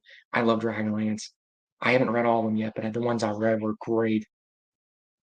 Tanner B. Hello again. Hello, Tanner B. How are you? I was like, yeah. You always have interesting things to say, Tanner B. Weiss, oh, Deathgate Cycle. I have not read that, and I have the first book, and oh man, yeah, I want to read that. There's so many things I want to read. Yeah, Dragonlance. Yeah. Oh my goodness. Oh my God, that was a horrible mistake. That's like, man, I lost some nerd cred for that. Yeah, Margaret. I guess it's one of those things where it's like Penn and Teller. Like if somebody just said Penn, I go, huh? Who's Penn? Like they go together. Like to me, Margaret Rice and Tracy Hickman. Yeah, okay. Dragonlance. Shoot. Oh man, yeah. That first trilogy is great. Oh man, I haven't read. I've only read that first trilogy. But man, that was great. That the Chronicles, right? The Dragonlance Chronicles is that the Dragons of Autumn. Night and all that. That first trilogy, man, is great. Man, yeah, that was fantastic. And I started reading. I got a little burned out. I had to take because I was reading tons of fantasy. I need to finish read the Twins. I'm reading through the Twins trilogy right now. I need to finish those. I know I need to finish those. So, I think I'm in the middle. I think I've got to the second Twins book. And I gotta finish it. So, okay. So yeah, I apologize. Man, I can't believe I screwed that up. Anyway, yeah. Okay, if you're saying he's up there with Tolkien and the Dragonlance people, okay, all right. I'll give Sanderson a chance then. If you say if you're because you and me you seem to be on the same wavelength of me as me. So okay, I'll give him a shot. I was gonna do it anyway, but I'll move him up in my TBR pile. I forgot to mention my favorite Ian M. Banks sci-fi novel last time, The Hourglass. That sounds vaguely familiar. That sounds vaguely familiar. I've probably seen that in a bookstore or something. I know I've heard of Ian M. Banks, yeah. I think you talked about him last time, right? Yeah, I've heard good things about him, for sure, for sure. Tanner B. There's so much stuff to read. Fantasy, sci-fi. God, I love fantasy and sci-fi. I can just read, and I don't know, man. I can jump back and forth and just I can talk about this stuff all night long, man. I love this stuff. I haven't read any Ian Banks though. I need to read his stuff. Never read any of his stuff yet. I picked up a ton of Dragonlance for 50 cents a piece when I was 12, when I was enthralled by it. Oh man, I'm jealous. I'm jealous. Oh man. Those are starting to go up in price. They're starting to get a little expensive. Not like crazy. The paperbacks you can get pretty cheap. But man, yeah, I'm assuming even paperbacks, but even yeah, 50 cents. Oh man. Oh, that's awesome. That's awesome. But the hardbacks are getting expensive, man. Those hardbacks of those Dragonlance because they've reprinted a lot of them in hardback. I'd love to get those, like that original trilogy, the Chronicles. I'd love to get that in hardback. Oh, am I cutting out here? That's weird. I don't know, whatever. Um, yeah, that original trilogy, man. Oh man, I'd love to get that in hardback. That's so cool. I've picked up a couple of thrift stores. I picked up I think the Twins trilogy. I got those at thrift stores for like $1 a piece, and then oh man, let me know if it seems like the stream's a little screwy for some reason. But anyway, I picked those up. And I picked up the Drizzt novels. I got those for cheap. I've got I have tons of Dragonlance. I've kind of just collected them. I need to read them. I was collecting them for a while because I knew I wanted to read them. So that's awesome. Yeah, and that's another thing too. Like I don't know, they're not held and they're kind of like aren't like the Dragonlance novels kind of like crapped on now. I feel like people kind of crap on them now. I don't know. Maybe correct me if I'm wrong, but like I feel like people kind of crap on them and like they're good. They hold up. They're really good. I don't get it. I don't get the hate for the Dragonlance novels. I don't get at least that original trilogy. That original trilogy is great. I don't know. I don't get it. High fantasy is not. It's classic high fantasy, which is not. I know everybody's like everything's got to be really. You got deep magic systems and everything's got to be really in depth and like not everything has to be in depth. Why does the magic system have to be like you don't have to explain every little aspect of it? I guess people like that now. People that's what the only thing I'm hesitant about Sanderson is I feel like he just if he spends all that time just talking and talking about the magic system and I don't know. See, I don't care about that as much. I don't need to know how to turn, a person into a frog. Just let it happen. You don't have to go into inane extreme detail about that stuff. I don't know. That's me though. I'm weird. I like the old school. That's why I just like the old school fantasy because it just happens. You don't they don't spend hundreds of pages talking about that stuff. But anyway,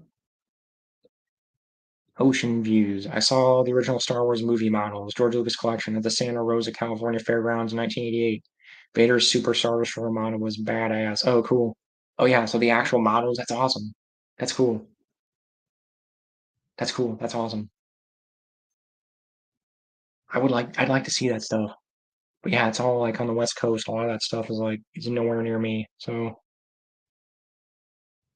that's awesome. I saw Star Trek stuff. They did do a there was a Star Trek thing that went around the country for a while, and they had stuff like that. They had like the tribbles and they like actual tribbles from the show and some different stuff. And it was pretty cool. It was similar to that. It was like the Star Trek version of it, which was pretty cool. I would have preferred the Star Wars version of it, but the Star Trek version of it was pretty cool.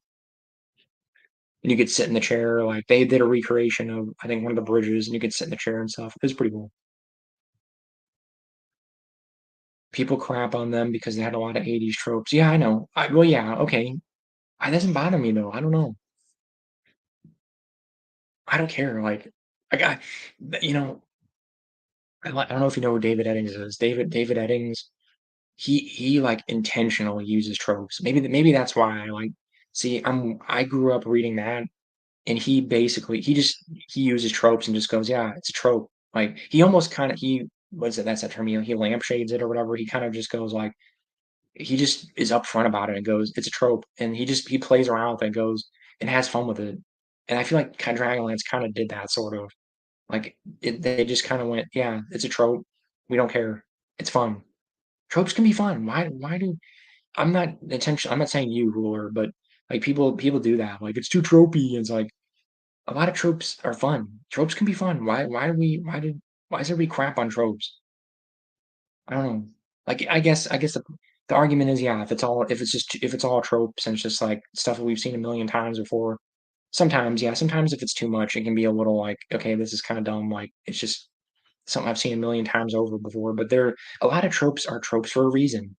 They work and they're good and they're funny or whatever. They just work. I don't know. I'm weird like that though. I don't know. I feel like that's a problem in modern media is something that a lot of people like everybody's like it has to be like you can't it's got to be do something it's got to be do something new and it has to be groundbreaking. Not everything has to be groundbreaking. It doesn't. Why does everything doesn't have to be groundbreaking? You can just have a fun story and not and just let it be fun and just sometimes if there's tropes, fine. Let it be. I don't I'm not bothered by it. I don't know. Why can't things just be fun? I don't know. Maybe that's just my argument. I think people take media too seriously. Like people take stuff way too seriously. I think that's a problem we have. Like especially with like canon, the way think canon's handled now and things. It's because Star Wars is having that problem now. Like the EU used to just be, because I know what they did with the EU. They just let the writers just. I've read some things and they just said you can do basically whatever you want. Just write whatever you want, just as long as it's as long as it's on brand. We can write whatever you want as long as it's good, as long as the quality is good, and that's all. That should be the only parameter for me. That to me that should be the only parameter. As long as it's good, I don't care. As long as it's like the book I'm reading right now. You know, yeah, it's got some tropes, but it's fun. It's just pure fun, and that to me, that's number 1 in a piece of media, whatever it is, a book, a comic, a video game, a movie, I don't care what it is. Fun is the number 1 should be the number 1 goal, and that I think is lost. That's something I think we're losing, is now everybody focuses on, well, it's gotta fit with canon, and it's gotta break new ground, and, it's gotta do this, and it's gotta do that. Well, what happened to the fun? That should be number 1, and all that other stuff is secondary. That's all secondary. I don't know. I'm not bothered by it because I think that's the charm to the story. Yeah, exactly. 100%. Yeah, I agree with you 100% there, Ruler. It's it's it's a story. It's based on D&D. It's just it was an open-ended thing. I'm sure I think didn't TSR or whatever probably said the same thing that Lucas said to the early EU authors. Just make it just as long as it's on brand and it's fun and the quality's good. That's all we care about. You can do whatever you want, and that's the way it should be. That's the way it should be. It doesn't, honestly, sometimes things don't even, things don't have to be on brand either.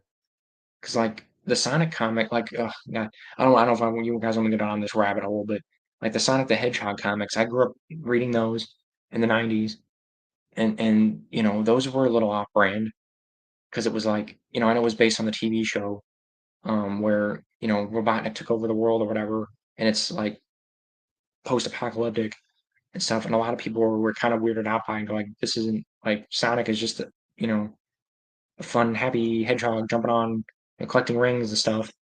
But they made something out of nothing. They took because Sonic had no story. It pretty much had no story. It's just what's the story? You're just running around collecting rings and emeralds, and you beat a big fat guy. There wasn't really anything to it. There was nothing to it. So they had to basically come up with a story, and I think they did a good job. I think they took something that basically had no story and made a story and made it decent. And I think that's kind of why I like a lot of this old media because it kind of does that because there's no story. There's no like D&D, there's no story. There's just it's stuff you make up. It's not there was no groundwork. They were, Tracy and Hickman, they laid all that groundwork,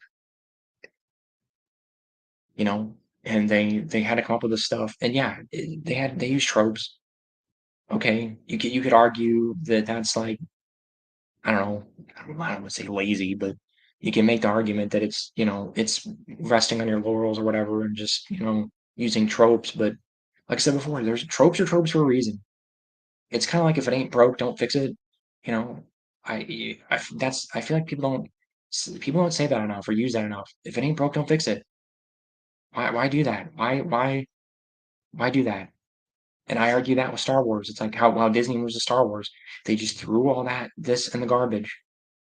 They threw it out. They took something that wasn't, and people could argue, okay, yeah, the EU was in a little bit of a slump there at the end. I will admit, I will concede that they needed to probably change course a little bit at the end there. But you didn't need to throw it all in the garbage. You didn't need to throw it all in the trash. Disney really was dumb. Lucasfilm and/or Disney was just really dumb there by doing that, by just throwing it all in the trash. Why do that? It, you know, and that's, you know, I keep going on. I mean, I guess nobody's saying anything, so I'm just gonna keep talking here. But it's crazy to think. I've been looking at this on, doing my own research here, and it's crazy to think like the Dragonlance can, whatever canon or whatever you want to call it, it's still going. Like I'm just talking about this since we're talking about Dragonlance. That it's still going. That original canon, they just came out with new Dragonlance books, like what yeah, like what, 4 months ago? So it's still going. I mean, they were you know, Wizard is being smart about that. To me, that's smart. They're they're saying, hey, there's this huge, back canon. We got all these books and comic books and all this stuff. Just let Tracy and Hickman do their thing. Just let them do their thing. They're being they I know everybody's kind of jumping on Wizards of the Coast right now. I don't know if we should go down this rabbit hole, but I know they made some questionable decisions. I know that, and I'm not gonna deny that. But with the novels, they are being smart because I think wasn't there was some um um I don't know, they were having some problems or whatever. I know Tracy and Hickman were having some problems with Wizard and they had to fight or whatever. They had some legal battle, whatever. But Wizard could easily have just said, "Yeah, we're done," and just moved on. They could have just thrown it all in the trash and just moved on, and they didn't. They were smart. They're doing that. Who else? I mean, same thing. Forgotten Realms. I know that's all our Wizard, whatever, but they're smart. They keep Ari Salvatore around. They could easily just throw his stuff in trash and just go, "Yeah, we're done. We're gonna just we reprint your stuff, but we're gonna do something else. We're gonna move on." They could easily do that, but they don't. They keep all that stuff. They let RA just do his thing. They're being smart about that. And you know, there's a tons of other examples of that where there's canons that are still like this is I know I'm going down a weird like rabbit hole here, but I'm just gonna keep talking. Like Tom Clancy, the Tom Clancy novels. those are still being written, and they are keeping the same canon. Like, Jack Ryan is still going. Like, I mean, I know it's more about his son now and other people, but anyway, like, they could have easily just thrown when Tom died, they could have just thrown all that in the trash and said, "We're just gonna move on, and we're just gonna take the name and do something else with it," but nope, they kept it's the same characters. It's for if since, what was it? Hunt for Red October was written in the '80s, early mid-'80s. It's the same characters from 1984. The Ryan verse or whatever they call it, the Ryan verse. It's still going. It's the same canon for 40 years, 45, 40 plus years. Yeah, about 40 years here almost. So I appreciate that. That's something I feel like is underappreciated. That a lot of these I know it's just books. I know that. I know it's just books, and I'm splitting. Some people would say I'm splitting hairs here, but there's people that care about that. Like I care. I appreciate that. I know you know, they're just novels, but they're characters that people care about. They grow up reading those books. Like we were talking about the Dragonlance stuff. People care about those characters. I'm glad that they're keeping that going. So anyway, I'll move on, I guess. I'll try to catch you again sometime. I'll look about 6 to 8 PST on Friday, Saturday, Sunday. Sound about correct? Oh, of course. Sure, yeah. I'll try to get a schedule going, but generally, yeah, I usually do this on the weekend. That's when I have the most free time. So yeah, look for me on the weekend. Ocean Views or anybody watching this. But anyway, um, I mean, yeah, go ahead. I mean, I'm just gonna keep talking unless somebody has something else they want to say. But yeah, I think canon is being approached completely wrong nowadays. I really feel like it is. I feel just in general, I'm not just talking Star Wars, just the way that things are approached now. I don't like how things are approached because it just feels it cheapens all of it. I just feel like why throw all that? Why throw if you have an existing backstory and you have all these existing stories and characters that people get attached to these characters. Why throw it in the trash? Why do that? If you don't have I mean, I don't know. People argue I get a little bit of the argument with the EU. Some a lot of people say, it was bloated. It was just, it run its course or whatever. I disagree. I disagree with that. There was so much you could have done. There's so many more stories you could have told in the EU. I mean, just look at like just Kyle Katarn alone. Like that's he only got one book. He had I mean he had the video games, but he only had the Dark Forces novels. That's it. That's all he had. He had that those little novellas, and he had one comic book. That was it. He had barely anything. You could have written a whole series of novels just for him. You could have wrote 10 novels about Kyle Katarn, whatever he'll go through all of his training, go through everything, and just go through like you could have done so much more with that. That's one idea. That's one character. That's one thing you could have done right there. And that's just off the top of my head. There's just so much you could have done. Star Wars is just such a huge playing field. There's so much you could have done. You know, you could have done I know some they were gonna do one, it got canceled. That you could have done Old Republic novels. You could have done Old Republic stuff. I know Disney's doing High Republic, but you could have done, do a novel about Exar Kun. Do a novel about Naomi Sunrider. I know that was going to happen.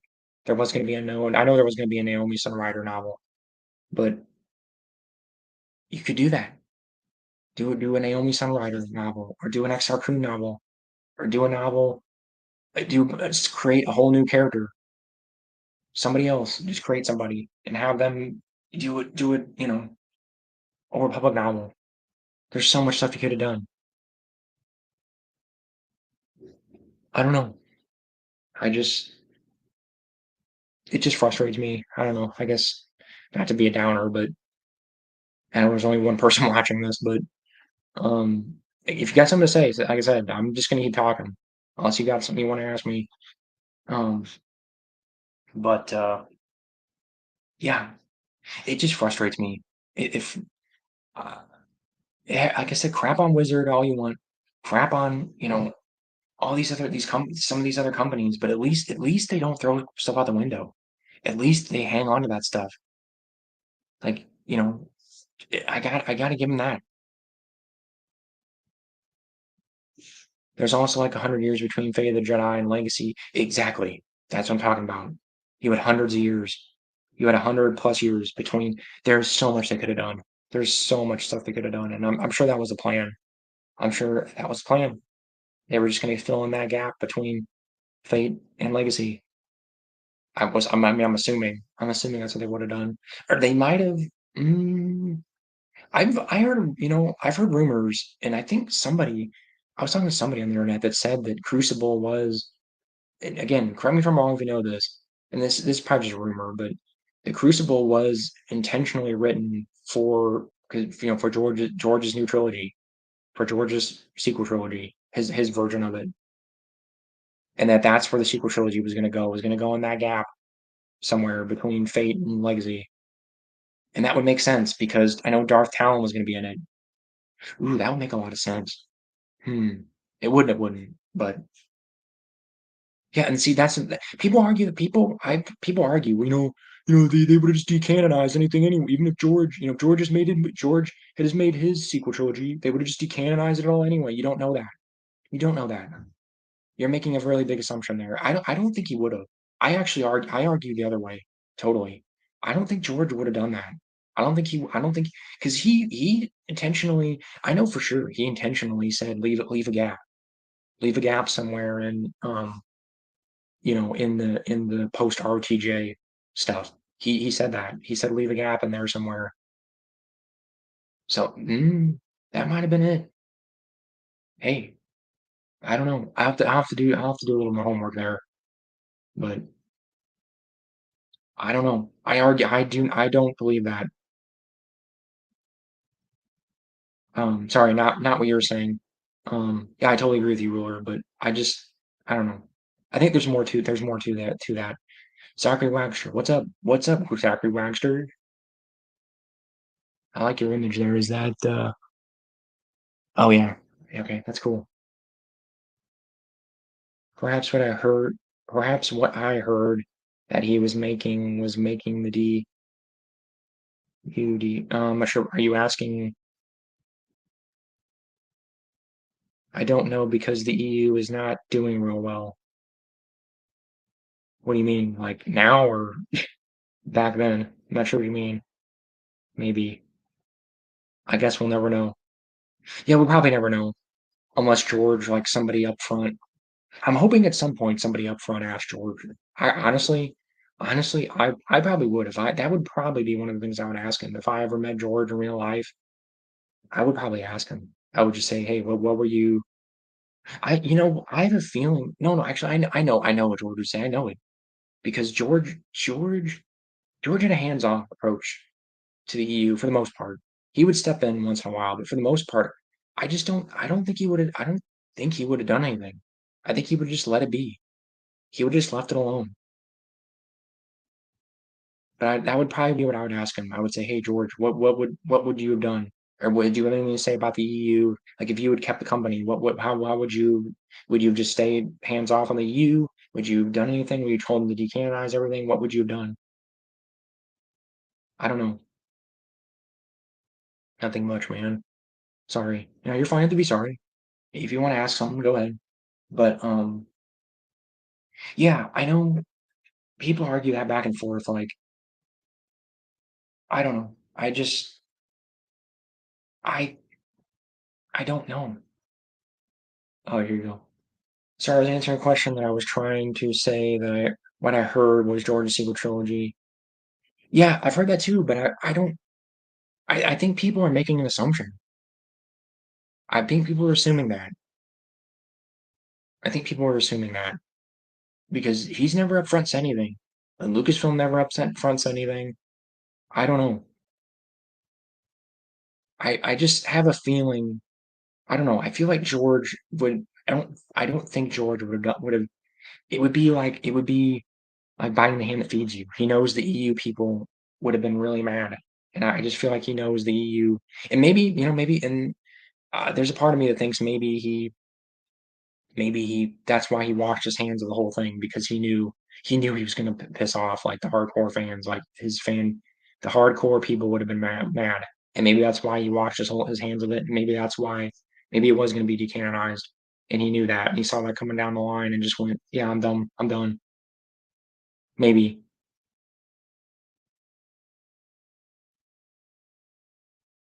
back then. And what I was saying about the EU wasn't doing too well was that I met back then a buddy of mine who was a little older than me. Remember, is that nobody really cared about the EU. Yeah, see, you're okay. Let me say this. I will concede the EU was a small part, was a pretty small part of the Star Wars fandom. I will admit that.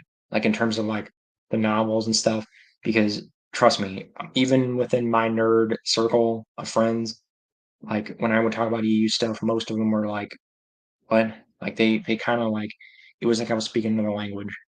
And that was even within my nerd, like, Star Wars fan circle. So, I wouldn't say that nobody cared about the EU. See, it's a weird thing because I guarantee you, pretty much anybody that has engaged with Star Wars has engaged with EU stuff. They've engaged with it because if you play KOTOR, you've engaged with the EU. That's technically EU. If you played Star Wars Battlefront, that's EU. If I'm trying to think of an example. More example. I mean, I go on and on. You played Rogue Squadron. That's EU. The video games. Everybody seems to forget that. The video games are EU. So, in if you're talking about the novels, you're probably mostly right because yeah, most people aren't reading Star Wars. Most people weren't reading Star Wars novels. I mean, yeah, they were a lot of them were New York Times bestsellers though. They were. They sold well. So it's, oof, I don't know. I'm trying. I would say in the grand scheme of things, you're probably right. Like in terms of like most people, yes, did not actually read the EU. They didn't read the books. They maybe played a video game or two, and that was probably it. So for the most part, you're probably right. But it had a bigger impact than what you think. It had more prevalence than what you think. I heard they were going to remove some stuff to trim down the EU, but whether this meant more than a few comics or short stories, I don't know. Yeah, that would make sense. That would make more sense to me than just totally throwing it. I can't believe that they would just throw it out the window. I can't believe it. I can't believe that. I just don't believe it. I just feel like at least I feel like even Lucasfilm would have been like, we're gonna piss too many people by just throwing it all in the trash. I don't know. I could be totally wrong. But to be honest, if George did say he was planning to decanonize the EU, I would not be surprised. Yeah, I mean, it wouldn't like totally shock me, but I don't know. I don't know. Something I just I don't know. Something tells me he wouldn't have done that.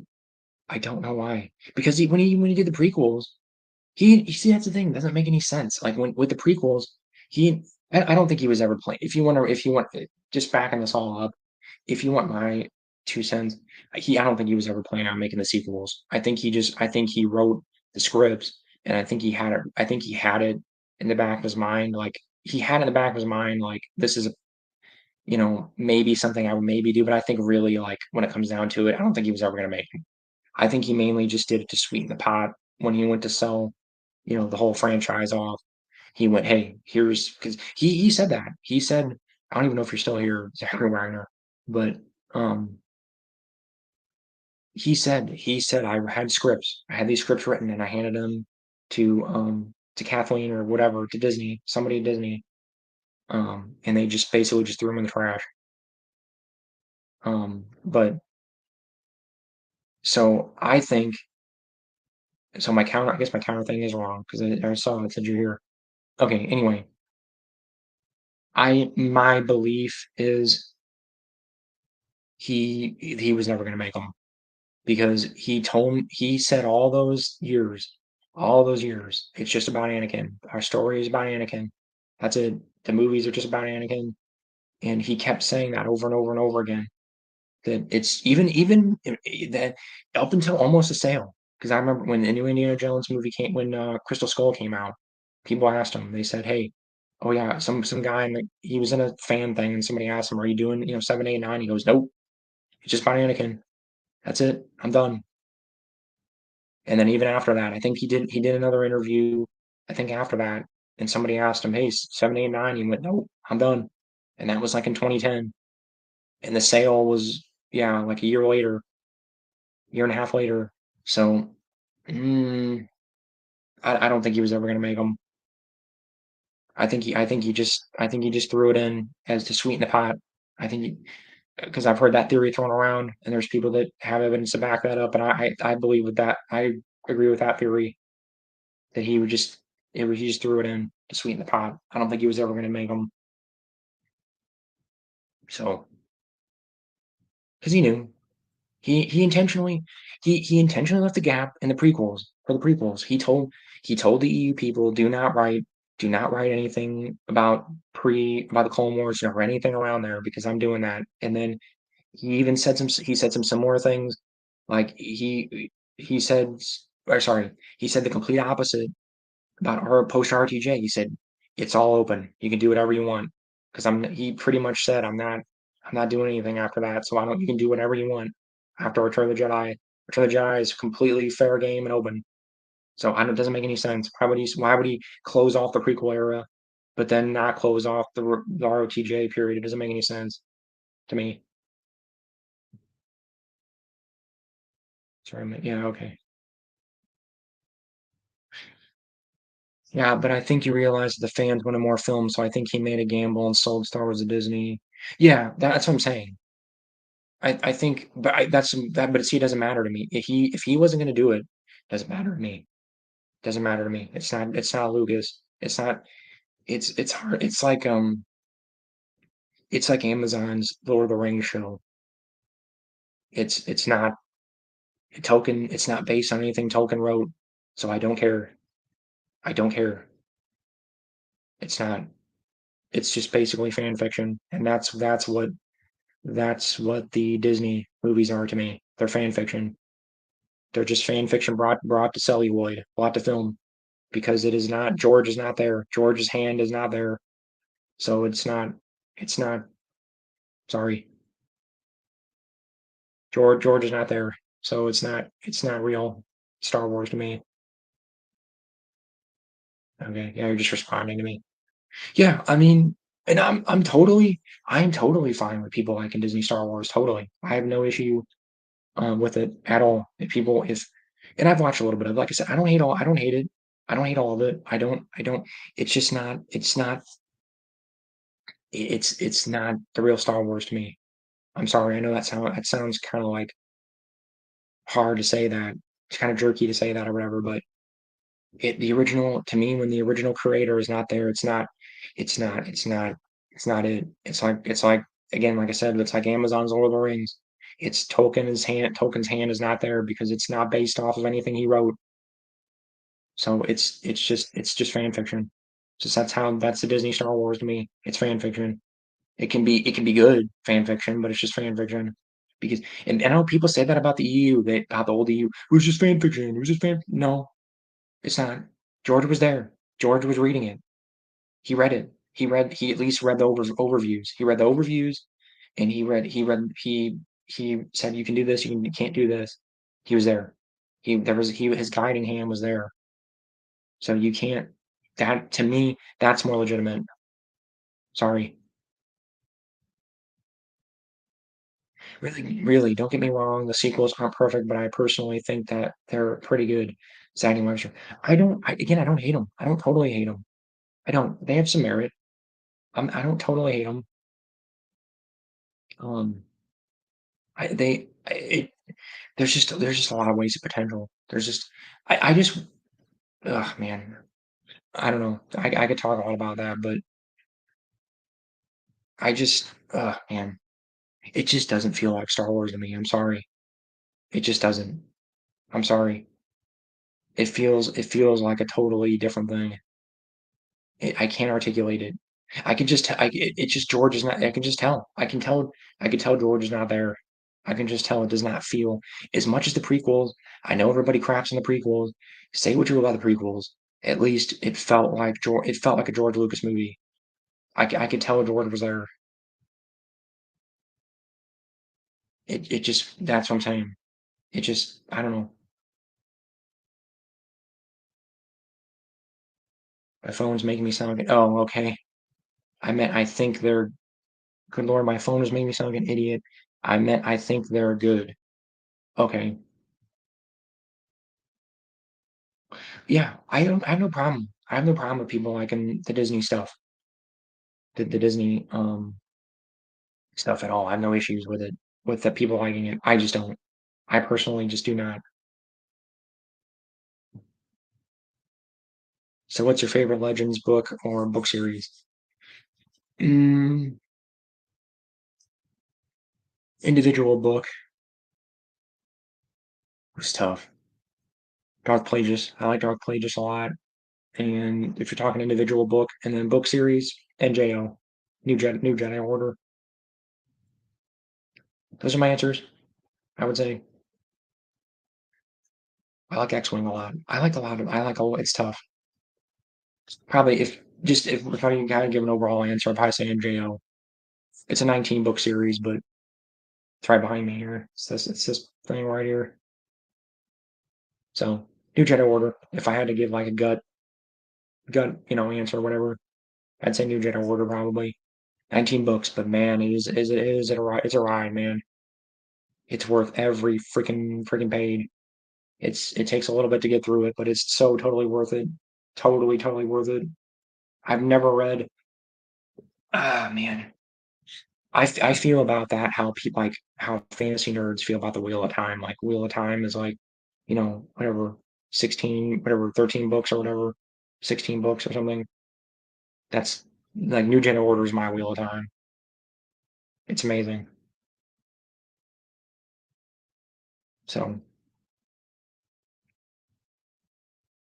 I'll probably so unless I get a big influx of people here, if you guys want to start asking stuff. But we can talk New Gen Order. Zachary, I'm assuming you're Disney. You're more of a Disney guy. You're probably younger. I'm assuming, and you probably know more about Disney stuff, Disney Star Wars. I would assume then since you're calling it Legends, because that's the Disney rebranding of it. So it was expanded universe for us. It was the Star Wars expanded universe up until the Disney rebranding, buyout, whatever. But yeah, I guess I could show some of those covers off since yeah. There you go. New Jedi Order, star by star. I've showed this off already. Hey,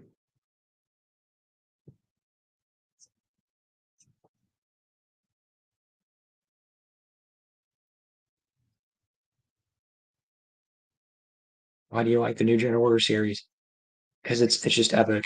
It's like oh man, it's peak Star Wars to me. It's just incredible. I don't even know how to. I'd have to. God, I could spend hours just talking about that. Specific reasons. Because it took Star Wars to a new level. It just took it to like. I mean, it can't even know how to describe it. It's like it took it took like most Star Wars stuff is pulp. It's like it's I don't even know what I mean by pulp. Um, it's just like lower level kind of I don't know. It's like lower level stuff like fantasy lower level. Like it's just not real like deep or anything. New Jedi Order took it to the next level. Like it took it like it talked about philosophy and like life and death, good versus good and evil, and like the nature of good and evil. And it's just way deeper than like anything before or since it. It's just it took it to the next level. That's my short answer. I'm only 17 years old, but I was really never into the EU, and I'm not saying the Disney trilogy because perfect. I'm assuming it was perfect, but I've already read a couple EU books or I've seen some problems. Oh yeah, I mean it's not perfect. The EU's not perfect at all. I'm not saying it is at all. I mean, yeah, it's flawed, like everything else. Yeah. So yeah, man, if you're only 17, oh man, you were like barely alive when. Oh man, that makes me feel old. You were like barely alive when George still owned Star Wars. You would have been like, oh my goodness, trying to think. You would have been like what, like 2 or 3 when George still owned Star Wars. So yeah, most of your life, Disney's owned Star Wars. Wow, that makes you feel old. Oh my goodness. Yeah. Wow. Holy cow. Well, not even actually. Yeah, you would have been like, yeah, 2 or 3, I guess, when George still owned Star Wars. Oh my goodness. Or somewhere around there. Our math's a little off, I think, but you would have been like a little kid. You probably wouldn't even you probably don't even remember it. You might even remember Star Wars being owned by George. Wow. Holy cow. So you, yeah, you're gonna have a totally different perspective than me. See, I'm on the other end. I mean, not on the totally other end, but I'm not that old, but wow. So holy cow. Nice over the series. Yeah, read it when you get. I mean, you need to. I would recommend reading Python trilogy first, and make just dip your toes in the read some other EU stuff first, and then jump into it. I wouldn't jump into it right away. It's a lot for a new reader. I will admit though, the Thrawn trilogy, in my opinion, is still the best Legends book series, but that's really the only one. Oh, okay, yeah, it's a great place to start. Yeah, Thrawn trilogy's great. Of course, that's the answer. I pretty much I'll echo what most people say. Yeah, Thrawn trilogy. And then you weren't here probably, but I'd recommend reading the Jedi Academy trilogy. Read Jedi Academy trilogy, After Thrawn trilogy. That's my recommendation. So yeah, and it's all good. Like I said, we're all Star Wars fans. I try to say that a lot. I don't. I have nothing against Disney. People that just like Disney stuff or whatever. I have no issue. I was 7 years old when Force Awakens came out. Oh man, jeez, God, you made me feel old. So yeah, you would have been if you were 7. Oh my goodness. Yeah, you would have been. Yeah, you would have been. Oh man, would you even? Yeah, you would have. You barely were alive when George won Star Wars. Oh my goodness. So you were like 2 when the buyout happened. Yeah, you would. You definitely would not remember. Oh my God. Yeah, you're not gonna remember pre-Disney Star Wars. Oh my goodness. You were like a toddler when Star Wars was brought out. So yeah, yeah, I can see it. Like from your perspective, these are just old books, and no, I get it. Like I talk to people. I get it. It's just time marches forward. So to you, this is just a bunch of old books. Yeah. No, I get it. I totally get it. Man, thanks for making me feel old, man. That's all right. It's all good. Time marches on.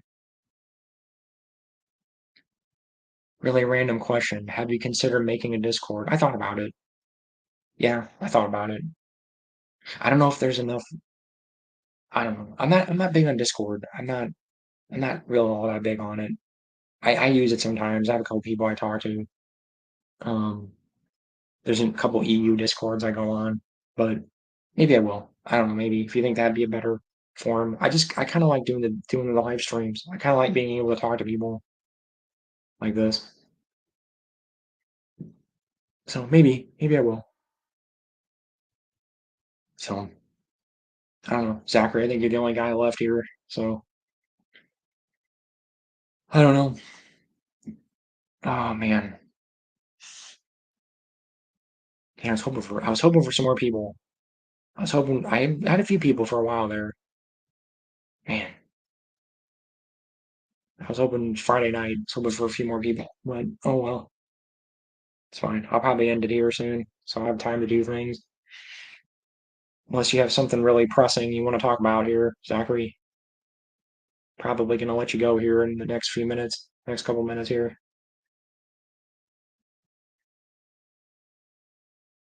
So,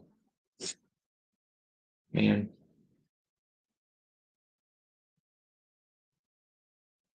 okay. You think I should? Yeah, maybe I will. Okay. Yeah, I mean, I got a couple more minutes.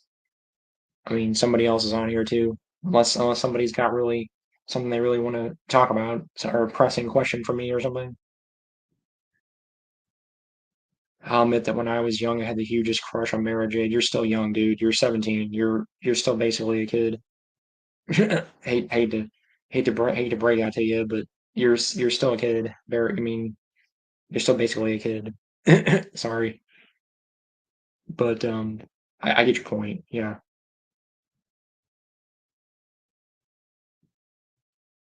definitely to me, you're a kid. You were like two when George sold Star Wars. Oh man, making me feel old. She's still my favorite Legends character. Yeah, yeah, she's great. Mara Jade's great. I like her. She's not my favorite, but I like her. I like Cornhorn a lot, and I like Jason Solo and some other people. Oh, you're fine. It's all good, man. It's just life. Time marches on. It's just yeah, it's just it actually I'm kind of glad you're on here because it's interesting. I like to get that it's a different perspective because to you, yeah, to you Star Wars has been Disney. It's been owned by Disney like your whole life. Yeah, I mean like 99% of your life Star Wars has been owned by Disney. So you're gonna have a totally different perspective than me. I don't want to keep your time if you want me to get the hell. No, you're fine. You don't have to go. You're all right.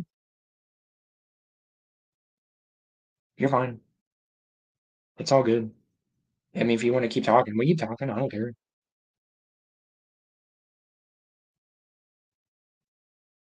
It's all good. I didn't mean to. It's all good. I didn't mean to like. I'm not trying to like say anything. I'm just, I shouldn't. Maybe I was being a little bit of a jerk there. I didn't mean to be, but um, yeah. Actually, I kind of like this. I kind of like you have a little bit of you have a different perspective. Yeah, I guess don't call me a kid. Yeah, I didn't mean that. No, I know. You're fine. No, I know how that feels because yeah, I know exactly how that feels. Yeah, when you're 17 or 18, you're like, I'm not a kid. But yeah, to anybody like over 30, they're gonna go, yeah, you're a kid. So I know how that feels. Trust me. Don't worry. You'll turn around and you'll be like 28 or 29, or you'll go, you'll go where the hell the last 10 years go. Don't worry. It goes fast. It starts speeding up. Like especially your 20s, like your mid to late 20s, that your time will just start speeding up like crazy. Trust me. Like when I hit like about my mid to late 20s, it just speeds up like crazy, and you'll turn around and like 5 years will go by. Like to me, like yeah, it's how like if you want to talk about since you mentioned Force Awakens, like to me that does not feel like that long ago. That feels like six, like maybe like 5, 6 years ago, and it was like, I know it was like what 8 years ago now, 9 years ago. To me, that feels like not even. It feels like a few years ago. It feels like oh that just came out. Like didn't that just come out a few years ago? Force Awakens didn't that come out? But I know, yeah, to you, you're going like, oh, to you, that was like you were 7, you were a little kid. So that was like 10 for you. It feels like an ancient history. But for me, it just feels like a few years ago. It's one of those things.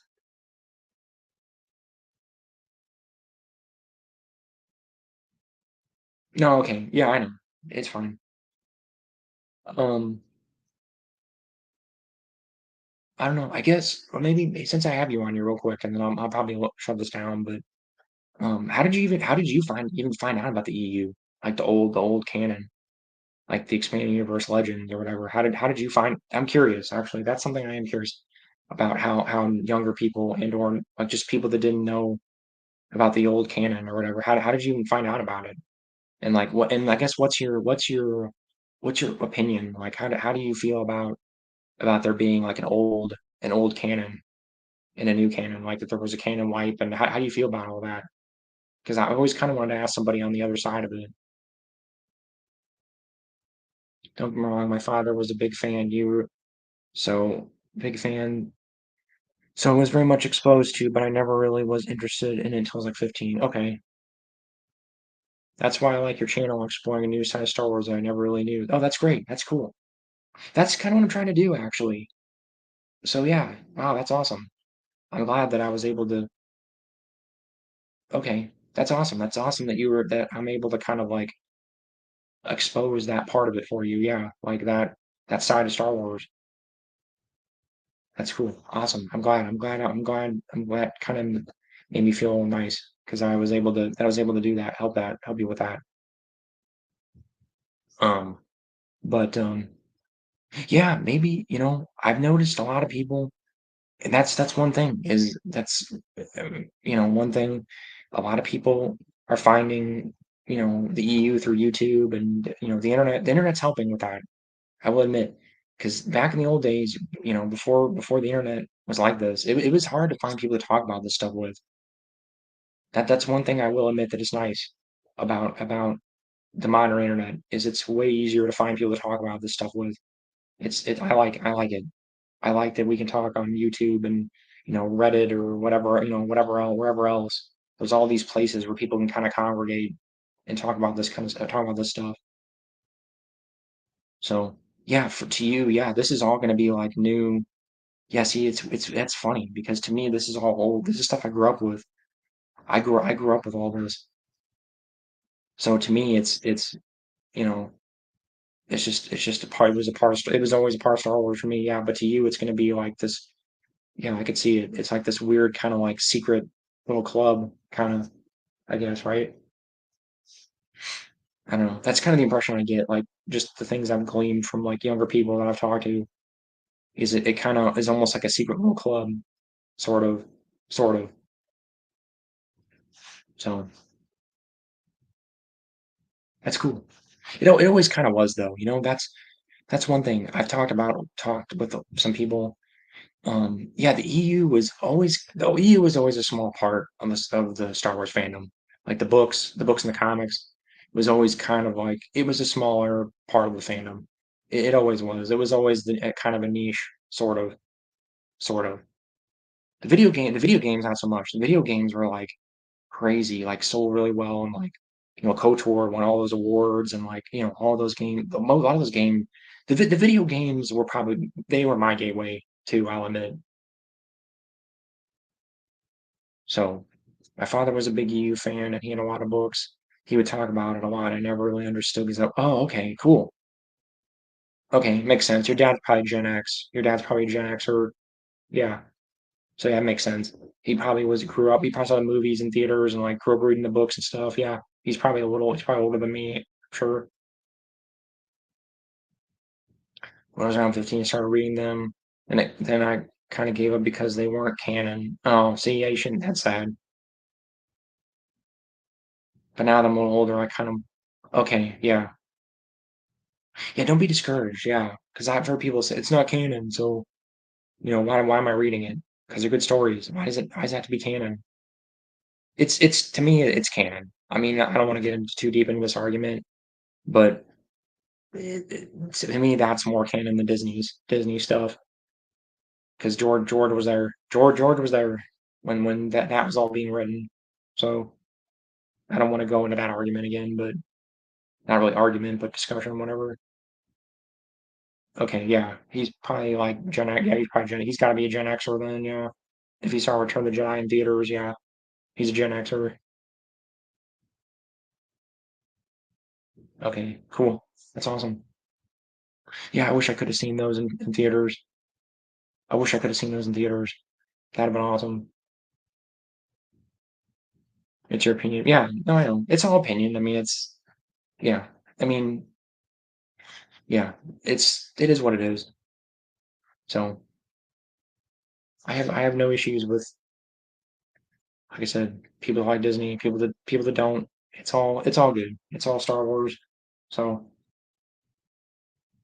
I think, like I said, not all. There's Disney stuff I like. I don't dislike all of it.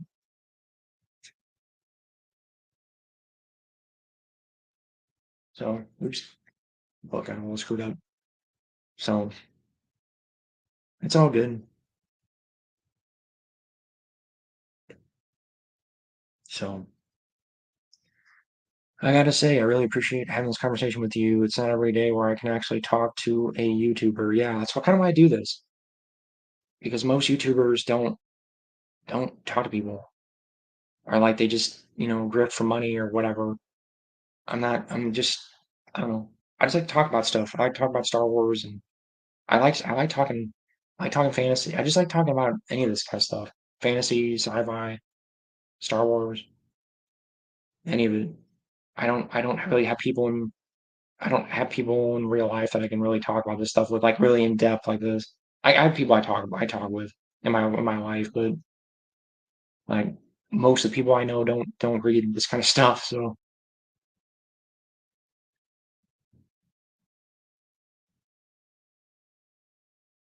so anyway, I guess, alright,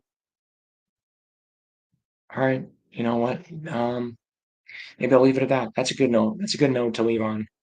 So, Zachary, yeah, come back, Zachary. If you wanna, I'm here all the time. I might do this tomorrow. I don't know. I haven't decided yet. I'll probably give everybody a warning, like heads up next time, because I'd like to get a little more engagement. I kind of want to have a few more people here talking about this stuff. So I'll give a heads up next time probably.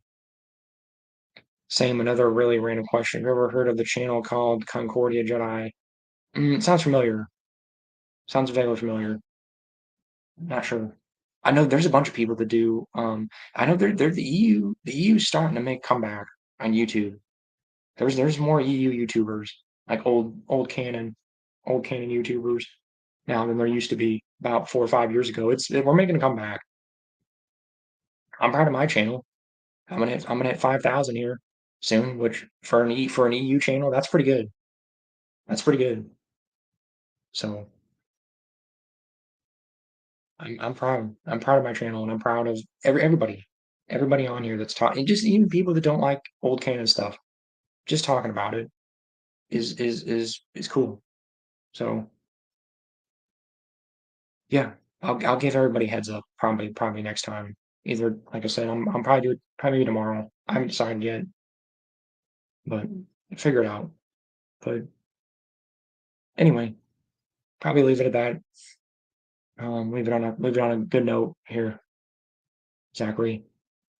So you have a good night, and I will be around to talk about Star Wars or Star Trek or Dragonlance or whatever